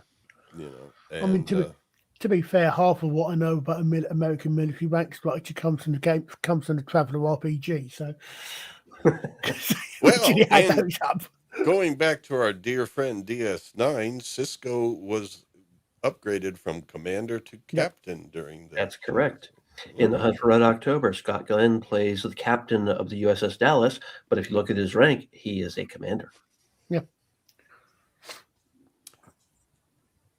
But they would call him captain because he's in charge. Yeah, which where the confusion Yeah, comes. Right. When you get a rank and a position, got the same name. Yeah. Yeah, captain is also a job or a position as well as a rank. So Correct. Mm-hmm. What if your name was Captain Flying Dutchman? Oh, the other thing is the Brits have some weird ass ranks I've never heard of, but apparently, so it's not even the same amongst countries. No, it's not. Oh yeah, No, they're not exactly. They have something called a lieutenant. That I have no idea what the fuck that is. Lieutenant. Yeah, and then a lieutenant, which sounds like a sponge in a lieutenant and a right tenant. rundown apartment. Yeah. And the David tenant in between. We have a lieutenant and a David tenant. Oh, loofah tenement. That's what it is. Yes. I had a teacher back in college whose his last name was Dean. And I always told him, I said, you need to become the head of your department so you can be Dean. Oh, man. Okay. Either that or you end up in an airplane movie. Oh, man. Roger. Or Dean Martin. Can you imagine the last name Martin and you're a dean at a college? Oh, God. All right. Well, anyway, Sinclair is basically running down the line here, telling them the risks. And basically, they all know that the last pilot came back unalived. Nice YouTube term there. And he actually is giving them an option. He says, if you don't want to participate in this mission, you don't have to. But I think he knew they weren't going to back down because this is, these are boys from the dwarf here. These guys. And again, they know their duty. Yep. But That was kind of interesting that he gave them the option to back out. I guess a similar thing later with Sheridan and the lifeboat line thing they did. But anyway, um, but he knew they weren't going to back down. But I guess it was just such strange circumstances. You're expected to risk your life, yes, but in this case, it was, I guess, also a rescue mission. Interesting. What does Mr. Goodwin have to say? Oh, Dead Gamers. Role was rank. Talking Okay. captain and captain, I think. Captain. For that matter, commander and commander, but. Oh, Captain, my captain. Yeah. Okay, so what's happening here? Oh yeah, I whenever I see Star Furies launching, I always get slides of it. Sorry. Mm. Okay, it's just such a cool launch. All right. The only one I can think of that's even close is the 79 Battlestar Galactica. The real one. Mm-hmm. All right, and Oh, here are the dear. transport ships. So Star Furies are escorting the transport ships, and I guess this is a cockpit of one of those because it's certainly not a Star Fury. Yeah, but I love this exchange between them. Oh yeah. Yeah. I said there was another comic routine coming up here. But yeah, they realize it's going to take time to get there. You know, there is time passing in space travel here in Babylon 5. And so it's going to take a little while. Yeah. Yeah, I wanted to point out in our current Navy, there's actually two parallel chains of command. One of them is operational, like where you're flag officers, and the other is administrative. So they have equivalent ranks, but they're not. They don't have. They have dissimilar duties. That's correct. So, like, if you're Like working Jay in a mentioned, naval hospital, you're not going to have the same duties as a guy on an aircraft carrier. yeah, Jay mentioned the flag officer on board a ship who would be from the operational division and not the administrative, as far as my understanding goes. I thought a flag officer referred to admiral and above. Or was that a different sort of flag? Because don't they talk about an admiral transferring their No. flag to ship or something? What I'm saying is an admiral from administrative wouldn't have authority over a ship. Yeah. Oh. Okay. When it comes to this desk, I am the supreme commander. Yes. I'm glad they have some perspective there. Well, Yeah, I guess when it comes to my desk, I am God. Yeah, but if you want to build the ship in the first place, you're going to need the admin guy. That's what I'm saying. They do all the support stuff, procurement of equipment, building, organizational stuff, support and training. Radioing in to Office Depot and all that. All right. So, Man, 3-hour flight. A 3-hour tour. And there, guess who also is waiting? All right, the routine doesn't come up yet. But yes, Delen's been waiting, and now she's received a signal that somebody's there. And look who it is. It's a big old Minbari cruiser. Now, I think the audience to this point has seen the inside of this cruiser, but in kind of like flashes. I believe they've only seen flashes from Sinclair's memory. In suspicious circumstances, we've seen brief glimpses. Yes. Yeah, when that guy was doing the whole tour through Sinclair's mind and everything.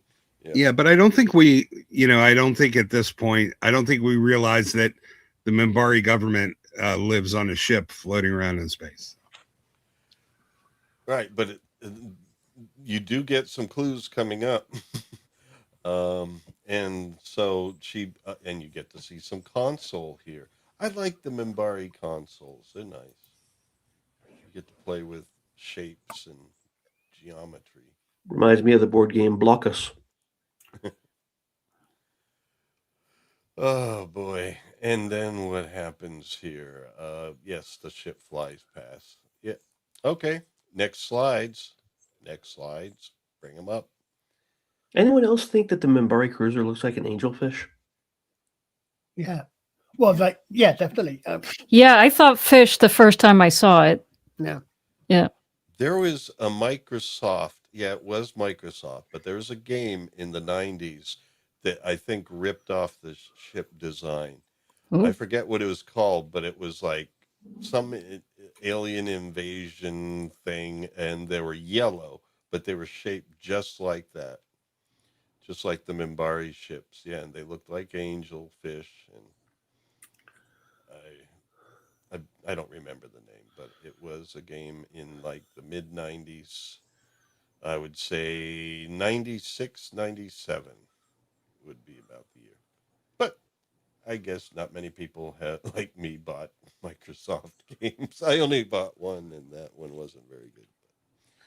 Very interesting how the ship design was similar. I think they might have taken it from Babylon 5 because that's what the shape was. So anyway, Well, there was a game, Darius Twin, that has a ship that literally looks like a fish. no, I don't think it was called Darius Twin. It came with this new Microsoft controller that was nothing but like a really robust joystick with a whole bunch of buttons on it. Well, they were definitely going for the biotechnological aspects where their technology was somewhat organic, and I think specifically they were looking at a mola mola, a sunfish, or an angelfish for the design of the cruiser. Very good. Yeah, it definitely is angelfish like with the fins Yeah, above and below. they put a lot of thought, like just like they have the galaxy mapped out, the sectors are the same across episodes, the distances are the same, the travel times between places.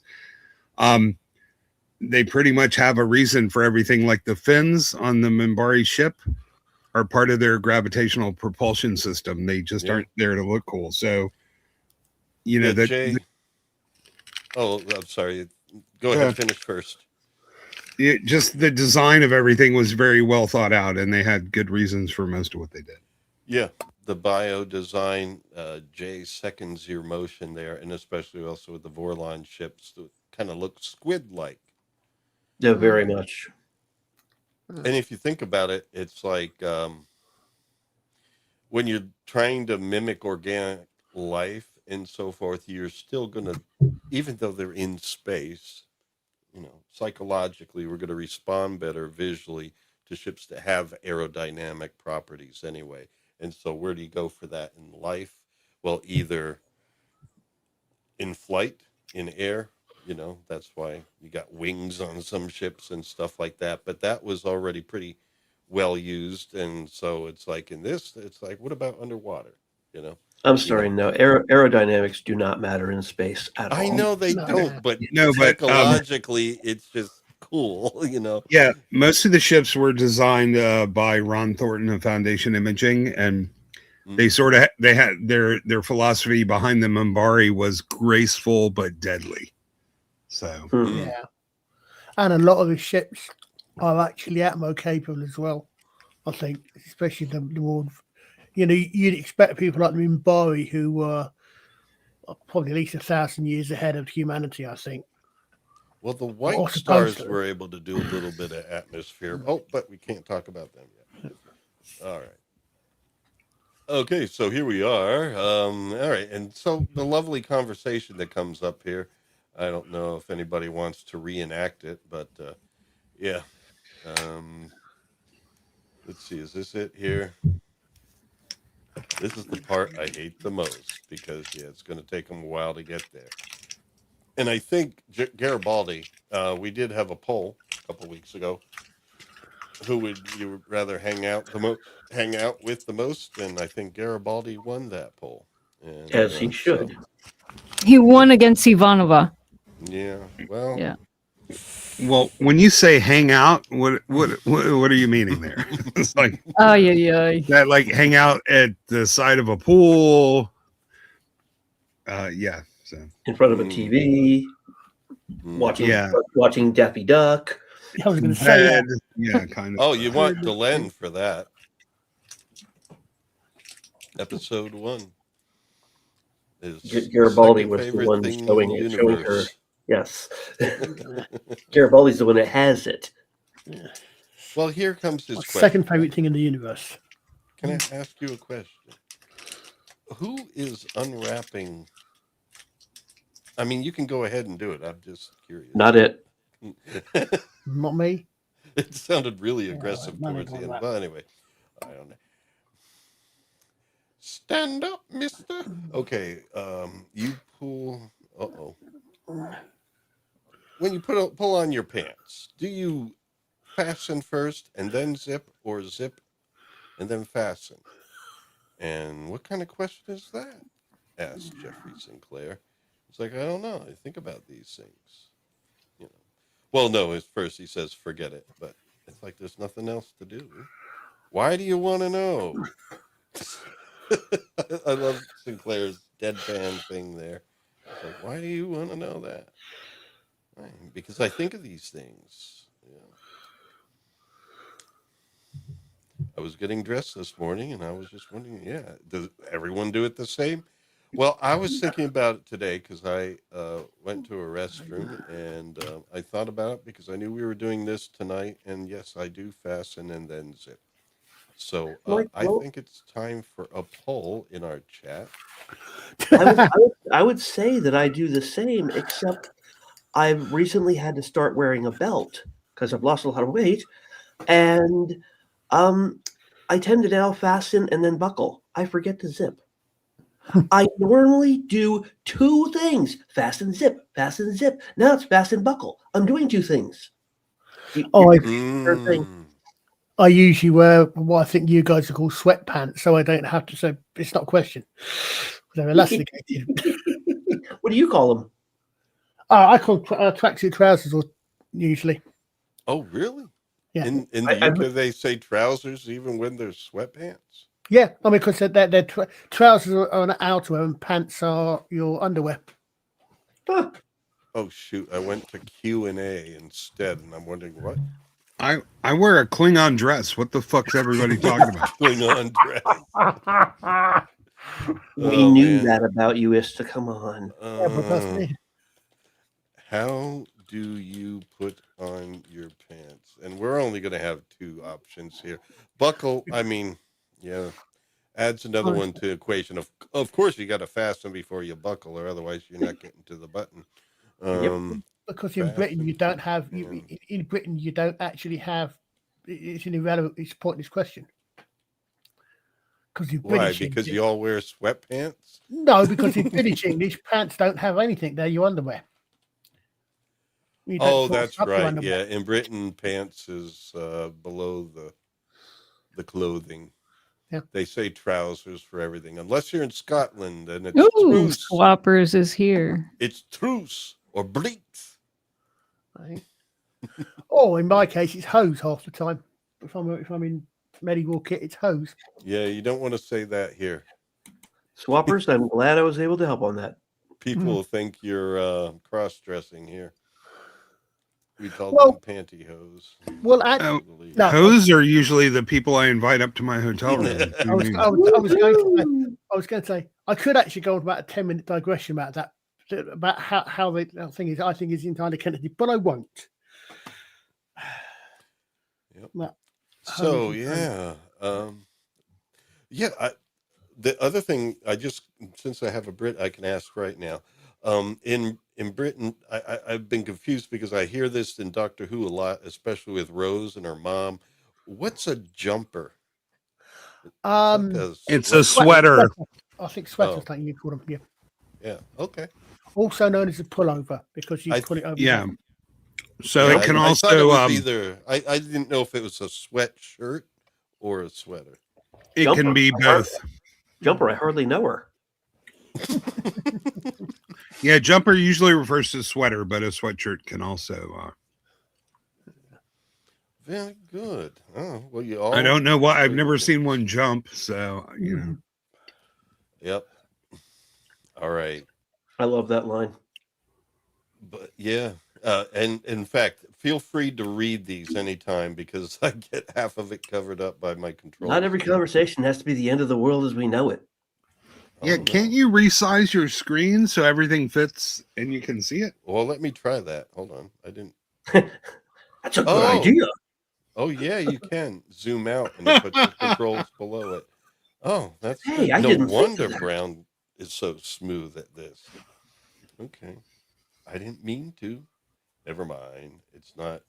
All right. So he lets him off the hook, but eventually Sinclair does rise to the occasion. And, you Okay, know, I didn't know. I looked this up. I didn't know it offhand, but jumper comes from the French word jupe, which means a short jacket or hmm, protective outer garment. Dang frogs. fasten zip. So it looks like they're both on the same page there. Oh, and then also be careful with the term vest, too, because in the U.S., we use that for what they call waistcoats We have 28 in people on those right now, and only lovely 6 islands. have voted. Yes, folks, please get to voting. Some people, like us as I'm background. abstaining on the grounds it's irrelevant because I don't wear zip up trousers. It's Neither do anonymous, I. guys. It's anonymous. We're not going to know which way you voted. Hold on, let me get a dice out and roll the dice. Well, the term Well, is different for ladies' trousers. There, we don't call it a zipper. We just call it an inconvenience. Question mark. I think this is an easy one though. If you tend toward the more portly side, you're going to fasten and zip. If you're more on the ectomorphic skinny side, you will zip and fasten. Actually, I was thinking that because if you zip, if you as you said, your zip might come undone up before you fasten. So yeah, I go along with that one. What are smart trousers, Dead That's Gamers what, 13? that's what I was about to ask. Smart trousers. Do you mean what I suppose? What would you would call slacks? Suit trousers that you would wear with a jacket. No, Smart. I don't think that's what she. No, I know. I don't know. I mean, because smart as in smart casual, as in smart rather than the sort of things you Oh, wear to smart work or cat. something. I'm wondering rather than because these days Ah, we think of smart as in intelligent, as in smart Yeah, I was phones and that. So I thinking don't like know. a smartphone. Yeah, It's like a Google Pants or something like Google. that. yeah. That's oh, right, yeah. Yeah, that's what I thought in the Oh, first place. But yeah, see, I was thinking Wallace and Gromit. So yeah, you drop into. All right. Well, these two gentlemen have an hour and 57 minutes to go. Want to talk socks? Nope. All right. So it's going to be a slow hour and 57 minutes after that, I guess. hey, give Garibaldi credit. He waited a full hour before he asked that. It's just a question. I'm not having this conversation. All right. Well, back to the Mimbari. Delen's not going to be having that conversation either.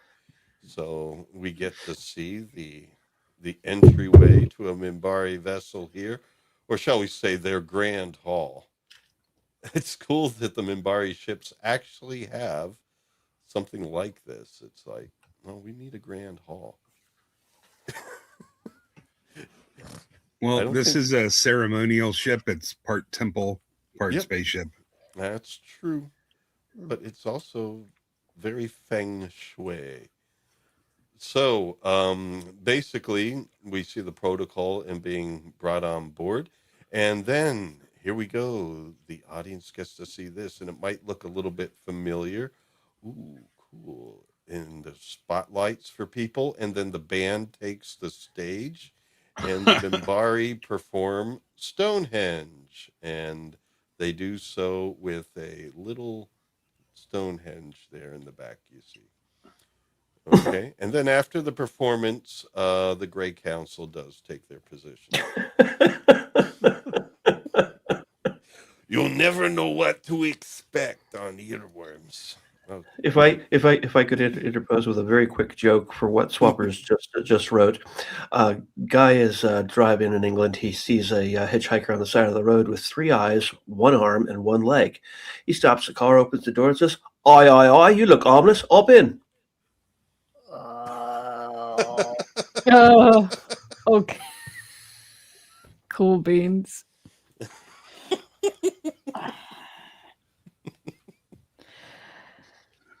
Oh, thank yeah, you. yeah. I Thank am you. politely just failing to acknowledge that anything was said just now. So. Oh, pobrecito. I'll just laugh nervously. Okay. And there's our gray council. Our bad Hey, gamer. hey, Aw. good win. Come on. Get you too, Gavin. Oh, Yeah. Hey, this was a good way to save money on special effects budget to just make it dark and Alright. mysterious with not a lot of set I'll, dressing. I'll let you get away with it because you True made a that. reasonably good attempt at the accent. Yeah, actually, better than what I would have done. Yeah. That's my Achilles heel. The only British accent I can do is Terry Jones in drag.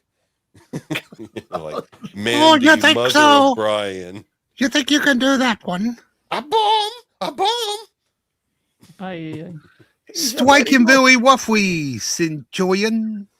I could Oh, always God. try Michael doing the, Palin. For whom I could, Waffy I could could always floor, try sir. doing the rest of the show using my Alec Guinness voice, if no one has any objections. They're deadly accurate, those stormtroopers. Well, here we go. Only The Great Imperial Council. Stormtroopers are so precise. And then we get to see some very serious Minbari folks talking to each other. And now I could see the subtitles. Hey, hey. Summoned, I come. She came? She comes. That's another Brown. What? What? Ay, ay, ay. If only they were all that easy. How many streams Scott, look. reference Brown that he doesn't hear? We wait till he leaves. I was going to say, unless you watch catches up in the rewatch. And Can this he do is that? when we can hear like the great lines because, as she enters, she says, I am gray. I stand between the candle and the star. I have a question We for are you. gray. We stand between the darkness and the light. Where did you get this from with subtitles? I use MPV. It's a player that you can turn on and No, off the only reason I subtitles. ask are these subtitles are in English, not American. Look at the way they spell grey. Most Americans that I know spell gray with an E. Do they? Oh wow, Yep. that's like Well, In for fact, names. In fact, they look for- at me odd when I type it with an A. Yeah, because spell that's check interesting. makes you do it with an A. Yeah, these are Yeah. assuredly not UK English subtitles. Yeah, But but look, she that's why I wondered capitalized it. because yeah, It's capitalized like a Yeah. name, though. Yeah, that's really that's the It's Gray a title, Council. right? Yeah. Yeah, it has its own spelling regardless of color. So It's like, I am gray. Adam Gray. weird. yeah, so Shaken, not stirred. the Gray Council is spelled EY, so that's the end of it. Yeah, Adam Gray is Gray because he's American. Okay. Gray's Anatomy, I guess Gray was British, so it's Grey. I'm guessing. All right. Well, anyway, which was a medical textbook. I'm not talking about the drama show from the early 2000s. But anyway, I stand between the candle and the star.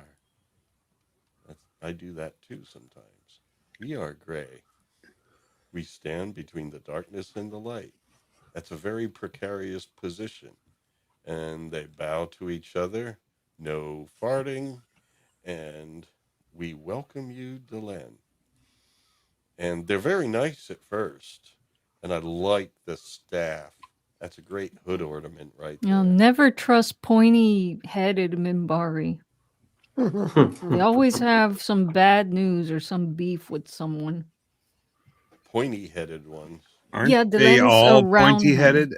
Like No, only Delenn the has warrior like cast a are. round bone, Yeah, and this guy is like what they use for most of the warrior cast. He's more pinchy.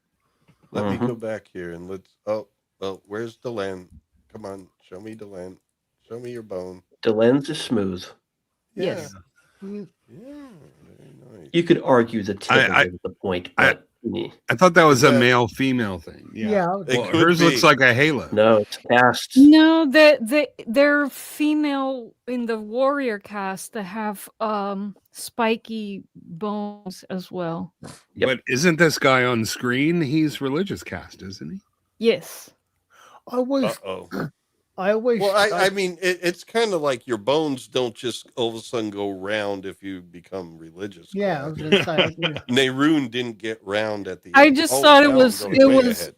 yeah, just thought it was interesting that all of the asshole Minbari have pointy bones, and all the good guy Minbari have round bones. I guess it's kind of like, I don't know. This show Yeah, is it- focused. Except in this show, not a single character ever is just an asshole or a good guy. Right. Exactly. Mhm. But I already knew before this guy started speaking that he was going to give her some bad news. Even Bester is somebody who believes what he's doing is right. Well, he thinks it's good news for her. He doesn't Yeah. even think that she's going to have a problem with it because No, I think this looks to me like, oh, we're giving you a promotion to get you out of the department kind of thing. Yeah. You know, you're making a lot of trouble all doing right, a if lot we're of going to weird stuff on discuss Babylon this, I 5. might as well just remind people what the conversation is. It's been 10 cycles since she's been on Babylon 5, basically a member of the Grey Council and high up. She's like about to be offered leadership of the Grey Council. So I don't think in this case they're going to make her their leader in order to just get her out of the way. I think this No, is no, really a She's doing a lot of sincere upgrade. independent. No, she's doing a lot of Yeah. independent decision making with Kosh over on Babylon 5, and there they could control her. There's definitely an attitude of we need to rein her in with this. Yeah. Definitely. Absolutely, that is absolutely what's happening here. Yeah. Yeah, not shuffle her off to a different department, but we've got to bring her back into the fold and tighten the fold. Absolutely. And you can hear it in his voice and he's sounding like it's good news, but he knows she's not going to like it. And he knows the audience isn't going to like it. Because there's a prophecy that they have, and they all know the prophecy, and she is positioning herself, obviously, to make that prophecy come true. She's the only one that actually believes in the prophecy anymore. But they've all read it, too. Yeah, they've read it, but they don't believe it. No, but they know she does. Yeah. To join Valen. Uh-huh. Really? And, We've got a member of the month, Stitch the Elder. Stitch the Elder is a 1-month member now. So or is it member of the month? He said like he won a contest. No. Oh, I read it. I read it wrong. It's member for 1 month, not member of the month. It's like, oh, look at this YouTube Well, we feature. do have a little bit of an intro for Stitch here. I put one together. Stitch the Elder joins us quite frequently, and we really appreciate your membership, Stitch. And here you go. Here's an intro video for you. Oh, I had a thought, and now I've lost it. It was right there on the tip of my tongue. Oh, it's not a thought at all. It's just a little stick insect. Stitch is quite the woodsman, so that's the connection. My question would be: Does Stitch the Elder not get around quite as much as Stitch the Younger? I don't know. We'd have to ask him. Sorry, yes. That's a joke going back to an old British old comedy. Mr. Grace. Exactly. Are you? Yes. Young Mr. Grace and old Mr. Grace, and then it was continued later. What was it? The lawyer in Grace and Favor. Mm-hmm. Okay. Well, anyway, we're sidetracking here, folks. But anyway, folks, if you haven't ever checked out Are You Being Served, it is a classic. Not very sci-fi, but it's a classic. It's a No. laugh a minute. Spectacular show. Yeah. Okay, and so there's more Mimbari banter here. 10 cycles. It's almost like lyrics. 10 cycles since, or you got to do this like Bruce Dickinson from Iron Maiden. 10 cycles since our people have had a leader. There we go. We need a better Garibaldi poll. We're not getting much movement on this poll. Not much movement on the Yeah. poll, huh? Folks, I like if you haven't voted, please do. I like the other Bruce Dickinson. When I put my pants on, I make gold records. Okay. See, that Mug draws says he in. doesn't wear pants. Yeah, that draws in our pants conversation and the whole, Well, the first time I played Iron Maiden for Liza, because she didn't grow up with it or anything, and when I played it for her, she thought it was like a spoof. Oh. She thought it was, and she said the same thing about Meatloaf. Meatloaf. I thought was a kinda like parody. Jack Black. Yeah, I'm like- no, you have to play her the Saturday Night Live "Don't Fear the Reaper" skit with Christopher Walken as Bruce Oh Dickinson. my God! No. Yeah, I gotta look that up. Okay. Have Yeah, to yeah, see you that. you definitely need to watch that. I Okay. can't believe you've never seen Bruce Dickinson.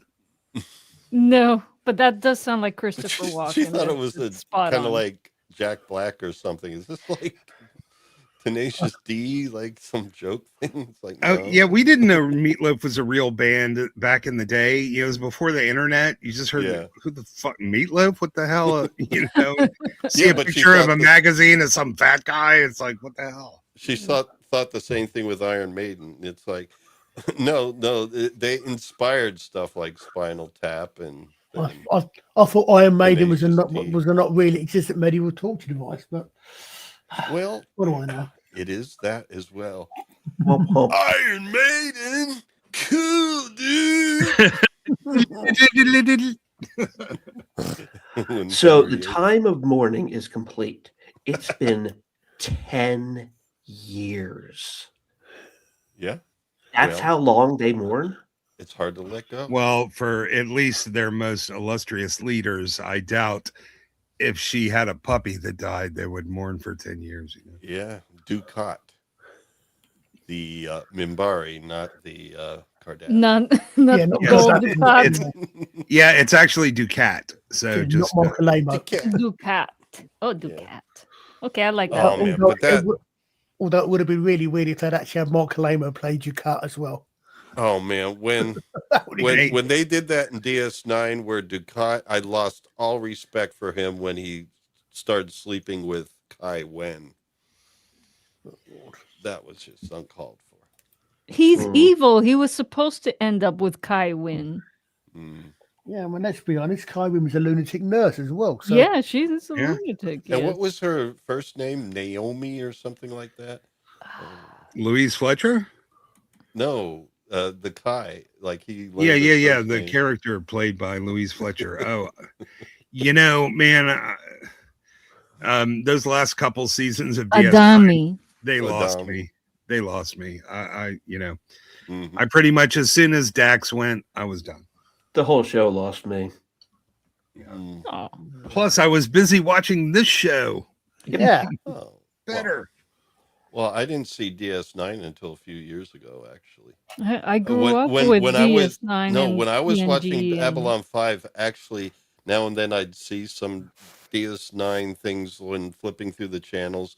And anytime I did, I always got on Quark's face. And I was just like, Yeah. and I just went going because I'm like, but then I watched it later and, it has its moments and it is cool. It's just not Babylon Yeah. I mean, 5. When- it does have its cool characters. You have to admit that Garrick is interesting. Oh, yeah. And so is the relationship between Odo and Quark. Yeah, Garrick was my favorite character, but when his show reaches a point where everyone's sleeping with crap. everybody else, it's been on too long, and that goes for whether or not you're Grey's Anatomy or Deep Space Nine. Or the Agreed. Simpsons. Well, we brought it back to Grey's Anatomy. All right. I remember the Dominion War was stretched out for too long. We were Oh yeah. like, Oh, when are we can. going to do something interesting, something different? Oh, we could do a show, The Grey Council's Anatomy. Like, Ah! Oh, Ay, ay, ay. so what is the British name? Oh, I guess cloak. It's the same. Yeah. Cloak. yes, but not cape and mantle, and well, there's a bunch of trench coat parts. Yeah, let's move on with the episode, shall we? So we are. I'm going through the subtitles here. Oh, they've missed her. Oh. Oh. And so they've missed her. It's been so long. The mourning for Ducat is over. So why don't you come back here and be our leader?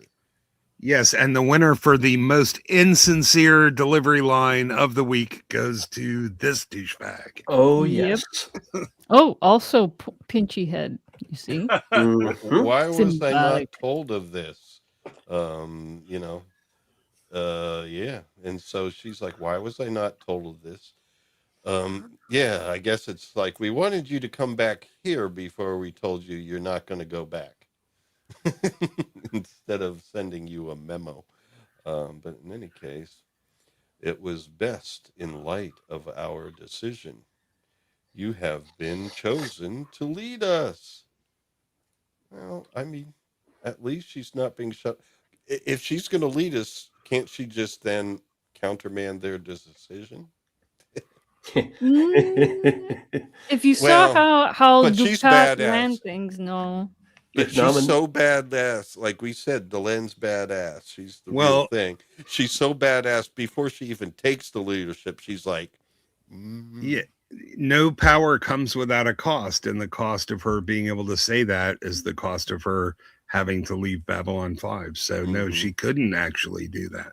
If nominated, I will not run. If elected, I will not serve. Mm-hmm. And he's saying because you've traveled the most, you've been around, you know all these aliens and stuff, and we think you'd be best to lead us because then Yeah, we can sure. be all friendly with the aliens. Smug. That's all I can say. Yeah. Smug. It kind of makes you wonder and gives you the impression that Ducat must have been an amazingly powerful presence in order to actually be the leader and be in genuine reality the leader. Like, they probably didn't like him either because he would have diminished their power and influence. Well, we find out later they didn't. Yeah. I know. I'm trying to. Okay. I won't say it then. All right. All right. There could be no other choice. Yeah. There could be no other. There is another. Okay. Wait a minute. No. Yeah, it would have been a really niche show, but there certainly would have been a hardcore fan base that would have loved to see a show about Ducat's rule and reign and the power struggles and all that stuff. It wouldn't get a big audience, but it would get a dedicated one. Yeah. Here we go. Mm-hmm. Her calling is to serve, not to lead. And, that's something that was a calling for Drawl as well. So you could kind of see like her mentorship with Ducat, which we learn more about in upcoming seasons, and her mentorship with Drawl, that this is how they believed, at least her mentors and now her. So they were definitely more selfless. And right now she believes that she should be serving prophecy. And so they're just saying that prophecy will attend to itself, but maybe they're trying to avoid prophecy. Yeah, I can make my coffee get cold. Watch. It is written. So let it be written. So let it be done. Yeah, it's hard to like when you watch this. Like, imagine if our leaders. Well, imagine if they were. If they didn't speak, if they were as reticent to speak as this is the Great Council is, imagine if the attitude was truly to serve rather than to lead. Imagine if the spirit of that was authentic and sincere. Right. The spirit is That's- to increase your stock portfolio through inside information. That's the only thing Congress does. Well, the founding Yeah, fathers intended unfortunately. serving in positions to be something that people didn't want to do, but felt they had to do out of service to the country, and would just go back home after a term. This that is why this is fiction. Yeah. Well, there were a lot of things they didn't imagine, like the parties becoming monoliths that they are. They never could have conceived of that. Reminds me of an old story from the original run of the Superboy and the Legion of Superheroes, where one of the heroes' mum is appointed as president. She's not stood for election. She has no choice. She's appointed as president of Earth because she doesn't want to serve. Because they don't want, the idea being that they don't want people who want to, because people who want to be in power are likely to use it for wrong purposes or something. Well, Delenn really doesn't want to. Yeah. And basically to take your place. So they're going to replace her on Babylon 5. We get to the point slowly, but we do get there. Basically, I think he ends this whole thing to take your rightful place as leader. It must be great relief to know that you will never return to Babylon 5. And when I first saw it, I'm like, no! No, I didn't sound like that. Yeah, another unspoken thing. This is the cost of the Vorlons withdrawing, because they used to have very close relations with the Minbari. She looks like she is a little girl who is about to go, no! Well, she has to wait for a commercial break. That was one of them there, and I chose that as a point to switch slides. No, Daddy, no. No. Okay, that was loud. Oh, sorry. I know. That's okay. What happened? Oh, I had it up. There we go. Oh. Yeah. What the hell? Okay, no. By the way, I'm like subtitles in space. I don't remember what show did it first, but tachyons means time travel. Yeah, I was going to say that same thing. Yeah, that was probably I don't know if that was Star Trek, but it's been a trope of science fiction for even longer than that. Probably since they conceptualized the tachyon. Yeah. Well, I am. Which is funny because tachyon is a particle that travels faster than light. Yet they always, and which is both why and because it's associated with time travel. They both break different axes of relativity. I'm going to find out. According to Gemini, it's a classic case of life imitating art, or rather, a physical being fan of sci-fi. What? I don't know. This is going to be too long for me to read with how faster than light travel has been. No, really? No. All right. That's too much to read. Short answer, I don't know, but I don't think it totally got me. I wasn't expecting an answer. 1969, The Palace of Eternity by Bob Shaw. This is one of the earliest unelaborated uses of the term in a novel, featuring a 1,000,000-ton tachyon spaceship. But 1,000,000-ton tachyon spaceship? Wow. Okay, they were first proposed in 1967 by physicist Gerald Feinberg, who coined the term to describe an as yet still hypothetical faster than light particle, because relativity links faster than light with motion forward and backward through time, as in causality violation.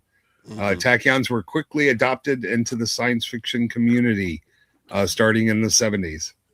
Wow. I believe, wasn't it? Doesn't relativity say you can't travel at the speed of light? It doesn't say you can't travel faster than. So the theory is that a tachyon can never slow down to the speed of light. Yeah, well, that's the theory is that, and actually, um, it doesn't even say you can't travel at the speed of light.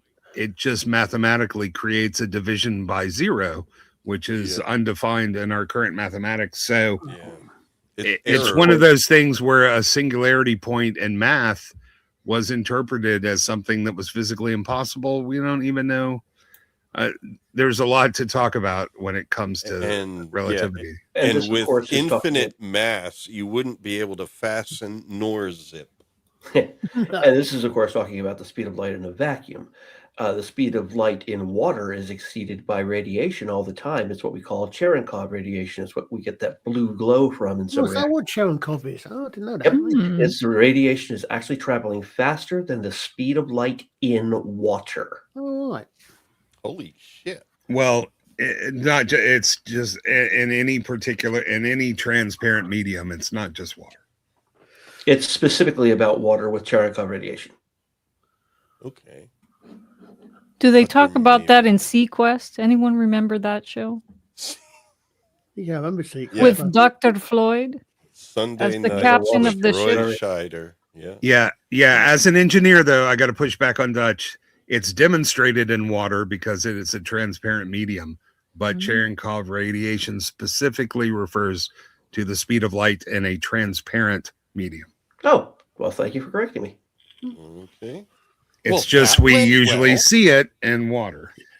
Fair enough. Went well. Yeah. Oh, yeah. I like being corrected. That's how I learned. Yeah. Well, and I didn't know this at all. Yeah. I mean, as far as breaking the speed of light, I knew that was done with quantum coupling and so forth, but I didn't know that there was radiation that did it. Because to me, quantum coupling and pairing and stuff like that is just spooky action at a distance. Oh, you mean quantum entanglement? Is that what you're... Oh, entanglement, yeah. Coupling yeah. and entanglement. It's just magic. So the thing is, light is electromagnetic radiation. The distinction is only, for us in the visible part of the spectrum. Mm-hmm. So it's easy to think of it more like a sonic boom, where the sound waves are going at different speeds through the medium that creates the warping of okay, I'm not explaining anyway, but every medium has a specific set speed of light for it that we've measured. But all EMF radiation is also light. It's all carried by the photon particle. So you get it when there's a difference in the theoretical versus actual speeds.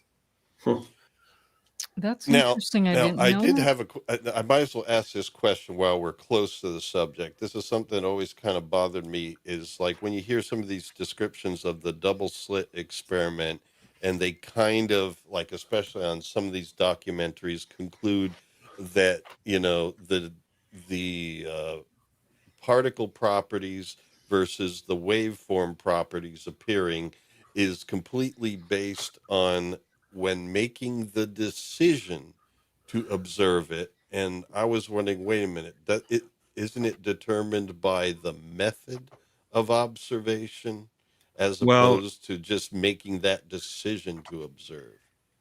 I would say I would say that assumption is akin to Graham Hancock finding a vaguely footprint shaped rock and going, aliens. It has to be aliens. Well, I wasn't basing it on him. I'm talking about some real, right. No, I'm saying this documentaries. The assumption of action at a distance is just actually that, an assumption. They have mechanisms that explain that, such as quantum foam and Higgs field and stuff. So it's more like, as far as light being a wavicle, it's kind of like what you're measuring. What are you measuring at the time? That's what it's going to show as. But a wavicle? That's what we call it. But the problem is that we're dealing with things on a microscopic level that we don't really have any analogs to in our normal everyday world. So we understand what a wave is, we don't understand what a particle is, but we really have no freaking clue what a photon is, right? So We can only understand it by understanding different aspects of its behavior under different conditions. And depending what you're set up to measure, your results are going to be different.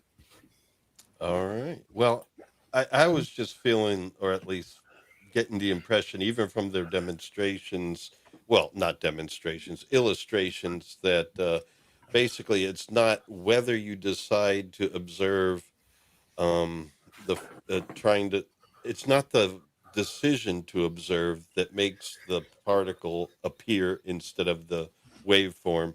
It's the way you're doing it. I thought it's like, wait a minute, they're Yeah. saying, well, just by making the decision after the slit, we determined that somehow it knows it's being observed. It's like, I don't know. I'm not totally there with you on that one. Yeah, no, a lot of people interested in metaphysics use this as a justification to, to say things like, intent in your mind matters.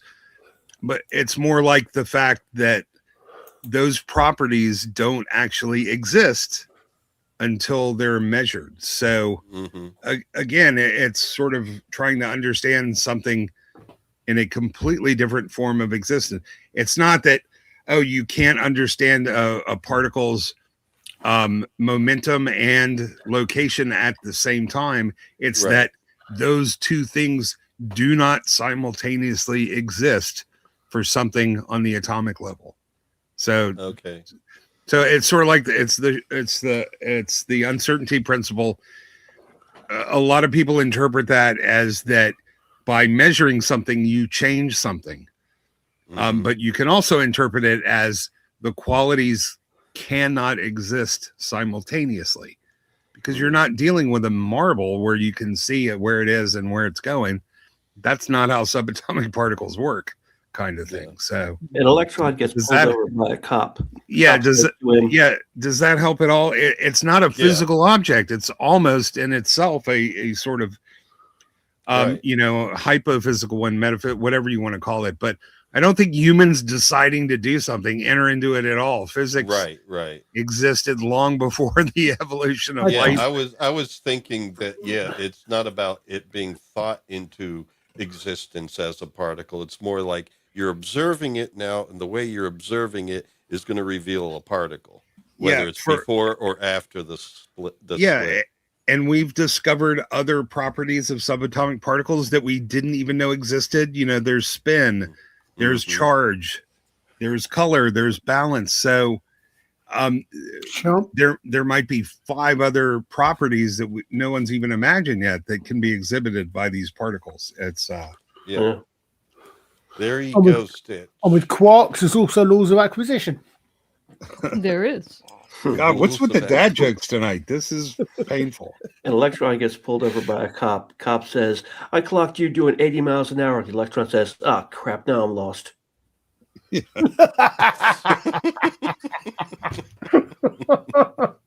Oh, dear. You guys are going to have to explain that one to me. You can't know the position and the velocity of a subatomic particle simultaneously. Yeah. So... Okay. You got to basically do one or the other, or there's like, who's it? Schrodinger had these wave functions for trying to determine the probabilities of, meow. Poor cat. Why do they have to do that?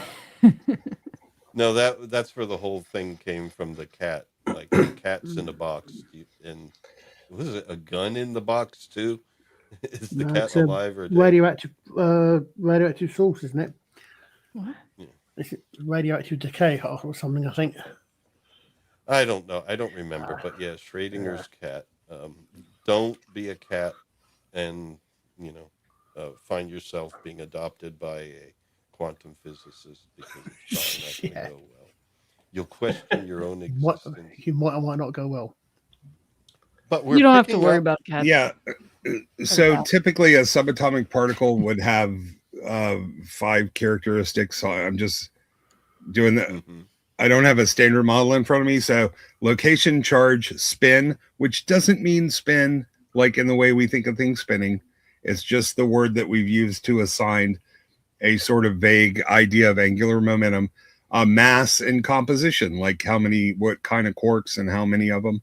But there could be other characteristics that we haven't even thought of yet, and we'll invent new words for those too that won't really make any sense on the microscopic level. But so charge is pretty easy to understand. Location is and mass is actually harder to understand than you think, because when you, especially with them.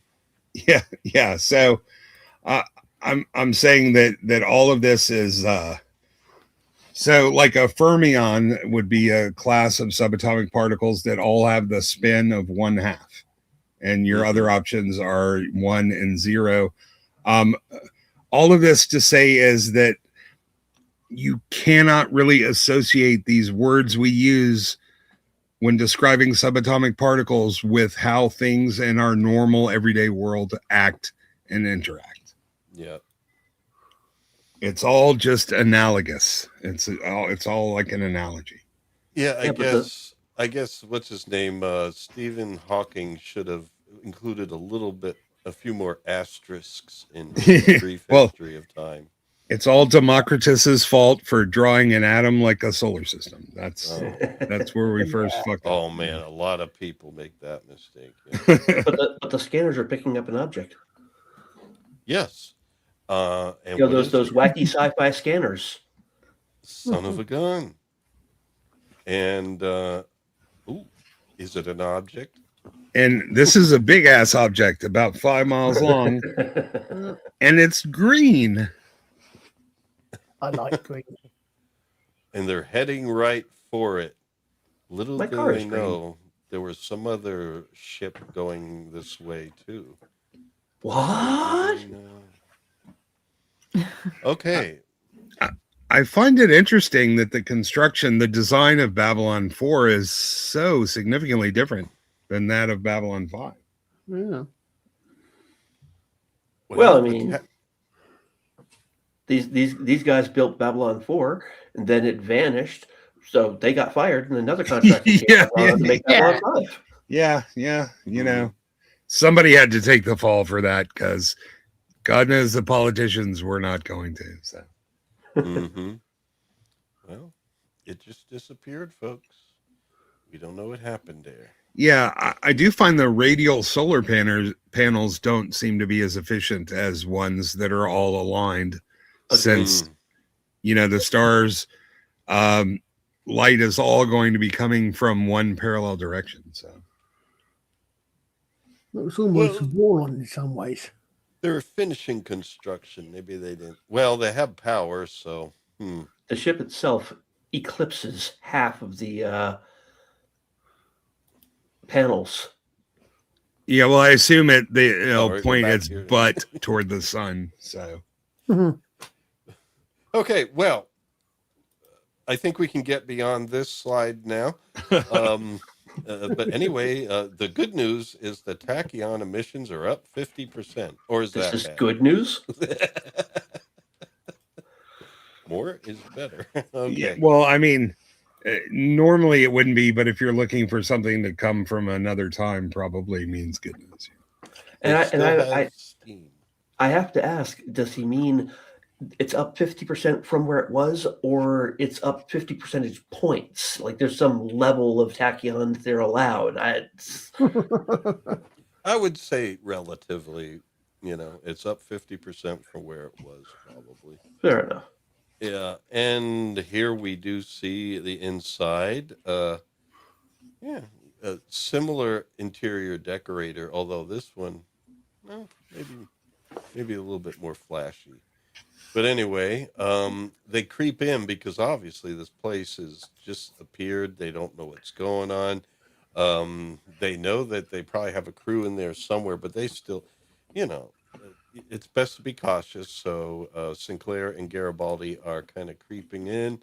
It's one of those things, and it was probably a good idea because the first person they run into is this guy, and this guy is one of those not handling, going through time very well type of guys. And You mean like a human, like, or a person? Like, I don't think any of us would be handling this well. emotional, shall we say? Ah. But yeah, he's got his gun out and everything, and he's like just freaking out, and he's like firing it and stuff, and they're like, "Uh-oh, what's going on? Um, you want him?" And the answer is no. Um, but yeah, looks like Garibaldi's going to go because uh, his commander says so, and it's like, "I'll cover you." Good. And this guy, got it right there where it's about to fire. All right. And it's like, I got to get out of this station, man. I could understand that feeling. I'm not blaming him for that. I don't know why he's shooting at people, though, but I guess he doesn't know. They may not be people. He's probably seeing visions. Especially, we'll see later that, yeah, these people are seeing visions, and pretty soon Garibaldi and Sinclair also see visions. They have time flashes, I guess. But Garibaldi takes them from behind, but he's like, hey, cool it, calm down. Come on, man, come on. Take it easy, easy, easy. So he's got that style. He's got that touch. It's all right. We'll take him. And that's when the rest of the crew kind of comes on over. The guys that are handling it a little better. And there's Major. I'm not going to call him an asshole again. That's rude. So I'll just say Major. In fact, now we have a name, Lewis. Lewis Krantz. Lenny Kravitz. Major Lenny Kravitz is here. And Babylon 4. And he introduces himself and he salutes. Yeah, I guess they used to do that 4 years ago. They don't do it as much anymore. Assigned to supervise, the finish of the construction process. There's an interesting difference there between the British and American militaries. Again, we don't salute if you're not wearing headgear. You have to be wearing a hat to be able to salute. Ah, Or well, at least his you used to got my knocked off. No, I mean, His, because I know the American military does. I know you yeah, salute whether you're wearing headgear or not. right, yeah. That's what At such least they did in Stargate, In the U.S. military, you remove your headgear when you go inside. Yeah. It's one of those no, things. It's also something that was protocol for people in general, like not wearing white after Labor Day, pants and stuff. It was just one of those things that you used to take your hat off anytime you entered a public place. Not anymore. It's one thing that drove me crazy about Landman. The main guy's son keeps his hat on throughout the entire show. When he goes to a funeral, when he goes to visit his Oh, girlfriend's dad, Yeah, when he's he goes taking a to visit shower, like he really doesn't take that thing off. It's ridiculous. yeah, funerals, that's a little much. Mm-hmm. Unless you're in the military and there's times you have it on and then take it off then. Okay, Sinclair. This is my security chief. You've heard of him. Michael Garibaldi, the most popular guy in the galaxy. Um, was your ship passing through this sector? Well, they decided to let him in on a little bit of information here. Not exactly. We're from another station. Babylon 5. Dun, dun, dun. You know the one, the last best chance for peace. And he's like, Babylon 5? You say. Was this some top secret project that I wasn't know? No, he actually is asking what year is it because he's been experiencing some anomalies, let's say so. He's already down with the whole possibility of time travel. It's 2258. That was a good year. And I swear you said that. The first thing I thought was the name of the place. the name of the place. The year is 2258. The name of the place. I always thought, when I first started seeing the show, I thought, the name of the place? Okay. Whatever. But it's cool. You get to love it after a while. Have to hurry. We have to get everyone out of here. Yeah. We have to get everyone off before And then Sinclair gets a time flash, although he doesn't know what it is yet. But we do see this vision multiple times. This is not the only time they play this vision. And after seeing the whole series a few times now, several times, I think pretty much this is like an alternate future. And I think the reason why they see this, we get answered in season 3, because this is that alternate future that they were encountering as a possibility then. Yeah. Certain things have to happen in order for this future not to exist. Uh-huh. All right, but this is a moment where it's like Babylon 5. This is a flash vision of Babylon 5 where Garibaldi, they're being invaded, and Garibaldi's basically doing his last stand because this is what I was born for. Love that line. Yeah. Well, the way it is Sinclair gets kind of carried away by the crowd, and they get separated, and yeah, it's Garibaldi's last stand. But at this point, you're just watching the show and wondering, is this going to happen? And you should be asking yourself that until season 3. Okay, what? What was that? It's happening to all of us. That's why I'm so freaky right now. Yes, Lenny Kravitz is quite panicked, and that's how he's portraying himself at all during this point. Wait, why are we calling this guy Lenny Kravitz? He looks Louis nothing. Krantz. Okay, solely on the name. Gotcha. Okay. My mama said. One LK is as good as another. Okay, but he's got his priorities right. He wants to get everyone off the station because they're moving forward and backward in time, and they're getting time flashes forward and backward in time, and these tachyon particles just won't leave them alone. Yeah, I mean, yeah, it's definitely a scary thing, and so I guess I can't blame him. I mean, he's handling it better than the other guy. Okay, we've become unstuck in time. Okay, I am going to need to change slides now, but if anybody wants to add something, now's your chance. I know I've been going a little slow, but we've been having such a good time. It's great to have you here, Dutch. Well, thank you. I do appreciate that. It's good to be here. Mm-hmm. Well, thank you for coming, and of course, hook up with me on X. Yeah, I'm already following you. Oh, okay. I did. That's how I Is it the sent you same that DM. username? Is it the Yeah, same it's username? yeah, Dutch Radio Okay. with that logo. All right, I gotta check that out. I'm not very good with The following at things. the at on the at is different, but my name is still Dutch Gradient. Okay, no worries. And then we have we're back to the Mimbari folks, and they cannot be without. Oh, we cannot begin without you. Yeah, basically, I guess this is the next ceremony where they're going to dub her leader and keep her there. See, this is And her opportunity to say, if I'm not back in 5 minutes, just wait longer. if I enter the Great Hall, I will never leave it again. I'm going to be with the prophets for a while. They Hopefully. don't even have bathroom breaks. Oh no. The toilets are in the Great Hall under these glowing lights. Or they use magic to just disapparate the stuff. Okay, she cannot do it.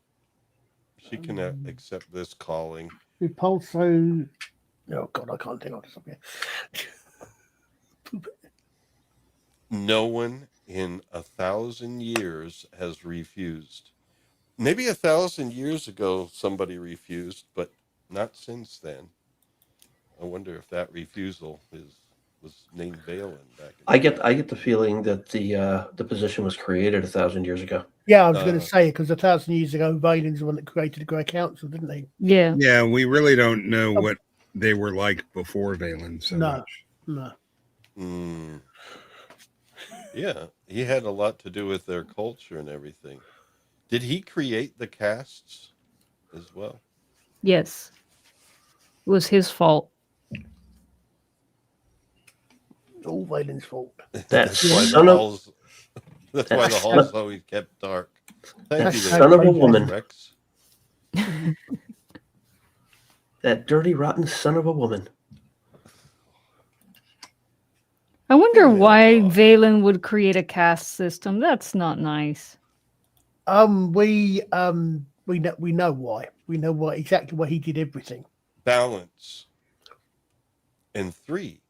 Everything is 3. 3 castes. Well, it was created to defeat the shadows, so that's pretty much. Yeah. Now, why it did that, I don't know. Yeah. too well. Mhm. What are shadows? I don't understand. Oh, that's. Oh. There was something shadow-like that took out Okay. Lord Firo, or I'm right? It's Firo. No, not Firo. Who is it? Lord Kiro? Kiro. Was it? Yeah, Kiro or Kira. I don't know. Kiro. Yes, the guy that played the other Q on Voyager. Voyager. Ugh.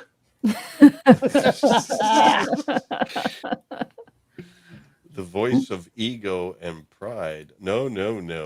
She's not being egotistical at all. She's serving. Perhaps, she says there. She doesn't outright deny him, but she says that reconvene the council. I must speak to them. Well, they're going to reconvene. It's just they were just going to tell you what to do. Now you can say, no, I'm not going to do it. Interesting how she phrased that, though. I must speak to them, not with them. Mm-hmm. Like she sees herself as the leader already. Or separate from. It's not we must speak them as opposed to us. Mhm. Yeah. Does lead an interesting question. Is when they have a leader, is that leader one of the 9, or is there another person elected to the Council of 9? No, it's one of the 9. That's the It way is. it was. They remain one of the 9. Okay, thanks. Cheers. Thanks. It's the one in the darkness that shall bind them. It's like the jury foreman, you know. Right. Yeah. Cheers. Thanks. Yeah. Thank you. But yeah, she's going to answer for the consequences. Don't you worry. She's going to handle it. Yes, I am prepared to accept the consequences. Yeah, and some of those consequences, the threats, begin later. But we get another exterior shot to tell us we're back on Babylon 5 with Corwin. And we're connected to the second. Let's see here. The first group is so they're evacuating people. That's good to know. They're getting them out of there. And the commander, and it's like still aboard. They're worried about him, but they're still aboard. Now imagine the lives of everyone they save off of Babylon 4 having to go home and reestablish, yes, I am alive. I don't care that you paid my life insurance. I'm alive now. What do you mean you remarried? Oh man, it's What do you mean Castaway someone all undid the over blip? again. Oh, sorry. Yeah, but it's not been 7 years. That's the official time amount that somebody is missing that they can be declared. So you would still be married if you didn't get a divorce. I don't know how life insurance works though, but I think that's 7 years too. Oh, I gotcha. think here where Ivanova is standing on the balcony, so to speak, it would have been great if she sang Maria from West Side Story. Oh, Oh, thanks. You just flashed Rachel Zegler in my brain. Oh no, I meant the real West Side Story. I was going to say, why would you think Oh. of her when he says West Side Story? You mean the cultural appropriation of Romeo and Juliet? No, because when he said Maria, I thought of Vita, and I thought of that stunt that they did in London, and just Oh. Oh, that just brought Madonna to my head. I took a couple of steps to torture myself, all on my own there. So. I was going slightly old school. I was going, oh, what, The Sound of Music? How do you solve a problem like Maria? No, that's Good Neighbors. Or no, what did you guys call it? The Good Life.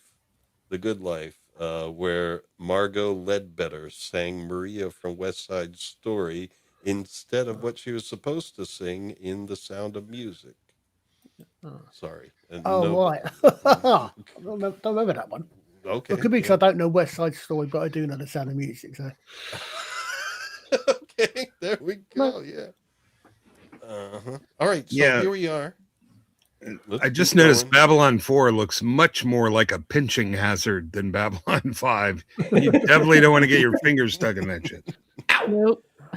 Oh, what are those worms? Yeah, like those sea worms. Yeah, I thought it looked like a sea creature. Again, we're on fish. Yep. Mm-hmm. Yep. Well, they were going fish back then. Nematodes. Okay, well, you know, anything else unusual? Go ahead. No, I'm just saying space is typically a naval metaphor. So space, water. It's also that the explains final the shadow frontier. vessels too. Anything else unusual happen? Yeah. Yeah, this. Yay! Oh, okay. Entered Tim Choate. His name's Zathras. We don't know where he came from. Or is it Zathras? Or what race he is. Yes, it's careful how you pronounce it. Zathras. Okay, I had an Indian coworker at Circuit City who had a nickname. No, it's nothing bad. He had a nickname that I could not hear. I thought he was saying Montu, and he would say, "No, you're saying it wrong. It's not Montu, it's Montu." I'm like, oh wow! I'm not hearing it. What I could not hear at the time is the DH sound that Hindi has. So I finally was able to hear it, and I was like, "Oh, that's what he was saying." Okay. Yeah, it's like every word in French for me. Like, Amen. Bonjour. No, bonjour. That's what I said. Bonjour. What the? Yeah. Bonjour. Well, here he is. It's an alien, a race we've never seen before. And we do have... Oh, I missed our first clip because this is number 2. Nobody told me that I missed a clip before. But I'm going to play clip 2 because that's relevant right now. And then I'll play clip 1. But here we go. Here. This is the first thing we hear from Zathras.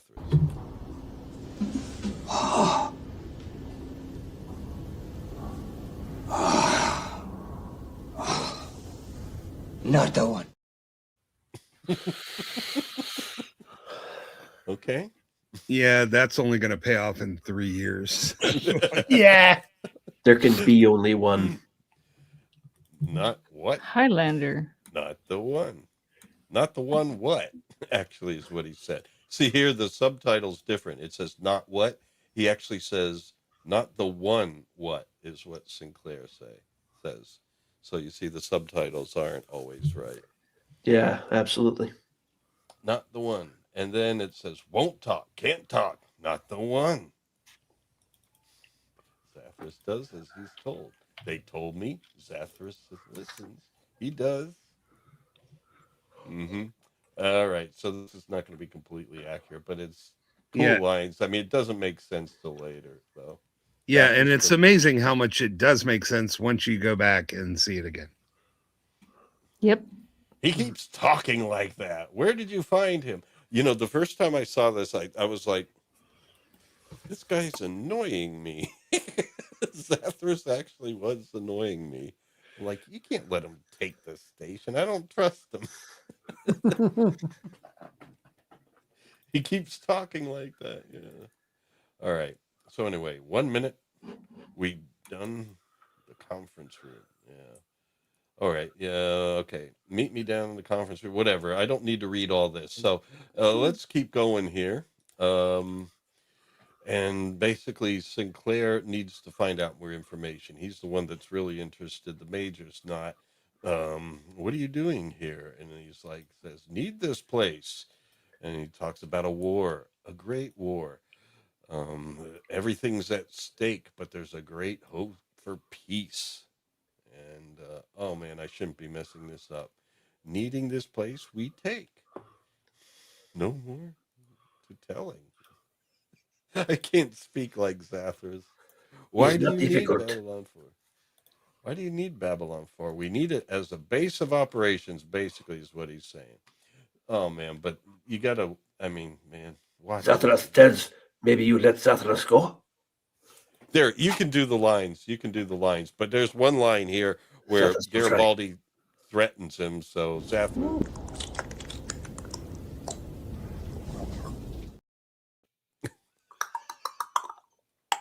That's the best way to respond to Garibaldi. Okay. So Great anyway, war. go ahead. There you go. Great war. Great war. There's much killings. Everyone fighting. A great darkness. It is the end of everything. Zathras warn. But no one listened to poor Zathras. Great war. But great hope of peace. Need place.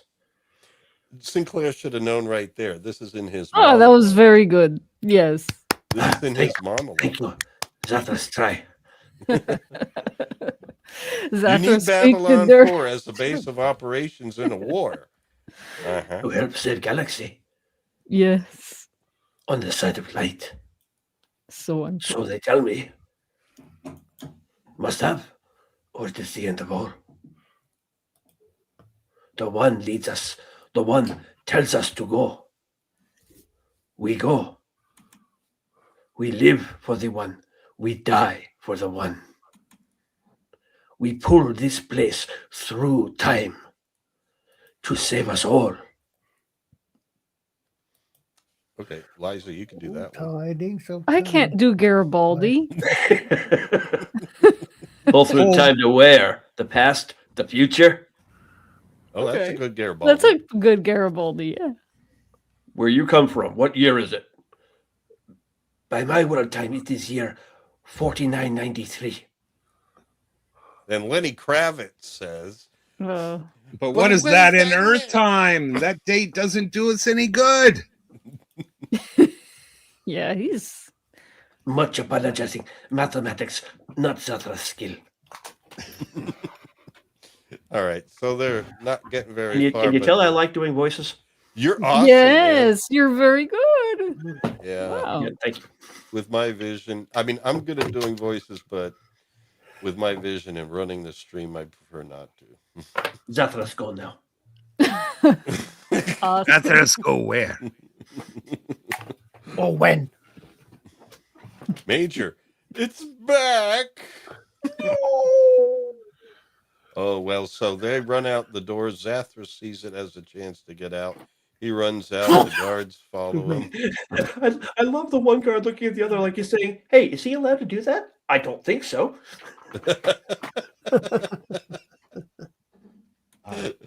Is he our prisoner or not? Zathras use Chinese calendar. Zathras like egg roll very much. It's the year of the Womp Rat. Oh, no, that's Star Trek. No, Star Wars that they started adding Womp Rat. But Sheridan was the Swamp Rat. Mm. So anyway, here we go. There is the one. Or is it David Bowman? Yeah. Oh gosh. I could tell you who it is, but that would be a No, spoiler. it would be No, you can't. it would do be that. Frank Poole if he's just floating out in space. Oh yeah, you're right. Yeah, Bobo was in red, wasn't he? I think. Bowman had this ability to just appear places and make Roy Scheider just kind of stare at him. Yeah. Like like when he saw the embryo there, and Scheider's just like, Yeah. Brilliant.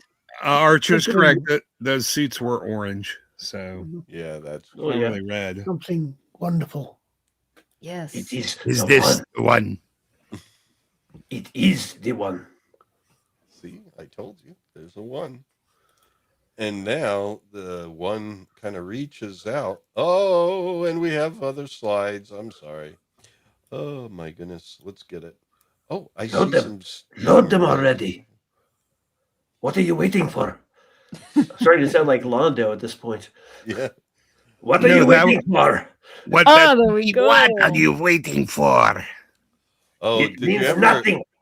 Did you ever check out the interview with Peter Oh Jurassic my on gosh, Gray that was 13? yes. There's a it's channel on YouTube brilliant. called Gray 13. Oh, Shout out to those folks. shout out, people! Shout out! He was I should also connect with them, see if we could.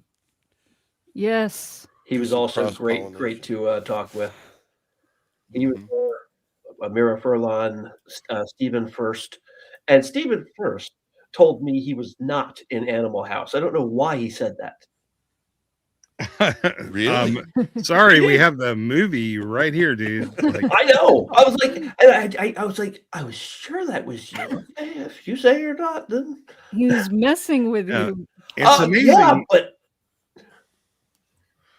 It's amazing when you think of how many Babylon 5 voices can be done just with sort of grunting. Like you just bear down fear and you have the voice. Oh, but Oh, it's that's a good. cool story about Stephen First because Yeah. he was worried about the audition. He came in late or something like that, and he was like in a hurry, and he was basically acting like Veer. like Veer, and he got the part. That's our Veer. I don't know. I don't know if I told you this last week. I saw Peter Jurassic being interviewed a couple of weeks ago, and he was saying apparently with the it's him and Stephen First's hair reason that the Centauri hair's the way it is because originally it was intended to be quite short, but when they went in for their makeup test or something, they deliberately had long wigs, and the production team liked them, so they kept them. Yeah. Yeah, and it stuck. And then it yes, became a much thing. pain. Yes, he's in pain. Much pain. Warned him, Zathras did. But willing to sacrifice himself for others. He stopped the time taking to let these escape station. Yeah, he deliberately stepped. I'm not going to try. He deliberately stopped Babylon 4 to let the crew get off. Mm-hmm. I guess he did.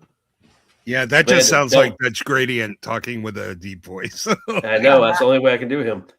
No, wait a minute. This guy doesn't sound like. Oh no, that's Sinclair. Yeah, It's hard to do Sinclair. It's difficult. Yeah. He's got a much deeper voice than I have. You have to use a little vocal. He has vocal fry, so you have to use a little vocal. I can't do it either, but I can hear what he's doing.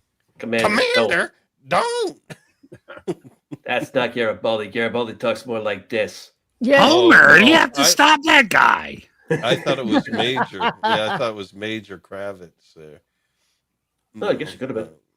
No, no, he wouldn't have called him Commander, I don't think. Or, oh no, which one looks? Yeah, just Kravitz. They both have the mouth open. Yeah. Commander. Oh, I think it was Garibaldi. You're right. Commander, don't. There we go. Close enough. Well, the That was hand pretty is good. outreached, and there's the. Uh-oh. This is a bad idea. This is just a bad idea. What is he thinking? Remember when you were young, you shone like the sun. Ever see the tape version of Wish You Were Here? The album cover has these two robot arms connecting or shaking hands. But yeah, the film studio cover is better, the original.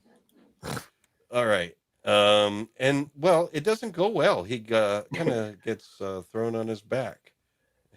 Good Can't even see the stunt work cables. there. Yeah, good stunt work there. Fasten and zip. It's important. Don't forget. Otherwise, your fly will be open when you're getting launched back like that. Fixed. Zathras fixed. Dick, hurry. And Zathras is being honorable there because he's actually lying. He gave his own wrist. Mm-hmm. Thing. Well, we don't know what that is yet, so stop it. Stop him! He may You as well would be think they have saying, better things to worry about than this dude with everything going on. Like, he may as well be saying, get him! Yeah, it's like it's his fault. Well, they have to account for it. We see later, like coming up here, where there we go. Garibaldi's helping out Sinclair, and there he is. What is this? Yeah, they're trying to catch Zathras. They do catch him, and it's like this guy really just wants him caught because it's like it's the only evidence he has. You must leave now. Finished we are. There is no more time. Leave or be trapped here forever. There is no more time. Okay, if you say so. Help with evacuation. Help with the evacuation. Wait a minute. That's weird. I don't think the subtitles. Sinclair is saying help with the evacuations. Garibaldi's saying I'll link in. Yeah, I'll link in. Yeah. All right. yeah. So, Speaking of no more time, guys, I gotta go. We're at 3 hours, and Okay. All right. This makes me very sad. Sorry, I was hoping we'd get through it, but we're just all right. Fast. Yeah. Okay. 3 o'clock comes fast. Yeah, we'll speed up. We'll speed up, but we'll let you go. And thank you for joining us. Well, you got 2 minutes because I said I'd stay for 3. So okay, should we just say what happens here? Yeah. I mean, this is the first time we've actually read all of the lines from the episode. I didn't. Well, I didn't include the subtitles for that reason to begin with. I included them so that now and then, when I'm just seeing a scene and I forget what it is, the subtitles will clue me in as to what's happening. Because sometimes when you call up a slide, it's like, all right, which one was this? Although the community theater stuff has been fun. Oh no! Yeah. The line reading. We have a future with that. We just need to be. Yeah. I don't have a problem with it. Just have to know it's going to take a lot longer. Yeah, so. we'll leave out the quantum mechanics and stuff like that. Oh, that was so interesting. But I know. But it can't is. we could stop here and continue next week? Actually, yeah, I think that's a better solution. It's not like we're in a rush. Yeah. We can. Yeah, I guess next week we're just doing the next episode anyway. Yeah. We'll just finish How much this and how much is left in this episode? Not much, as I recall. No, not much. No, No. but let's do it. Let's finish it. My point was, if we stop here, we finish episode 1 next week, and then part 2 immediately after. Well, there's no part 2 to this specific episode. The next one. You're thinking of later on. Yeah, You're right. War You're Without right. End has 2 parts. You're right. Sorry. No, we'll just continue with the season. We're finishing it up. It's all one fell swoop to the end of season 1. So, we'll just keep going. I'll title the video for the next episode, but we'll just finish this before doing it. That's all. I mean, what the hell? It's not Doing like it? it's click. What? Doing it? Look All what right, so Mr. we're going to Brown has remove that. started. We're going to do that. We're going to do this. And I guess, sorry, folks, but we're going to pull out now. Yeah. What? Isn't it 3:30 in the morning over in the UK right now? Well, the one who knows didn't answer. So I'm quite happy to. It should be. Yeah. I thought you Well, had to but get up early, Archer. Yeah. It's 9:30 where I am. Okay, all right. Well, Archer's a diehard. I don't know how he does it with us every week. all right. Well, thanks, Dutch, will you join us next week? I would be honored to. And Okay. Phobos, thank you so much for suggesting me to come on. I really do appreciate you doing that. Oh yeah. I'm just sorry. You got 0 seconds notice, but No, Dutch, don't worry. have you read any of the Babylon 5 spin-off novels and the like?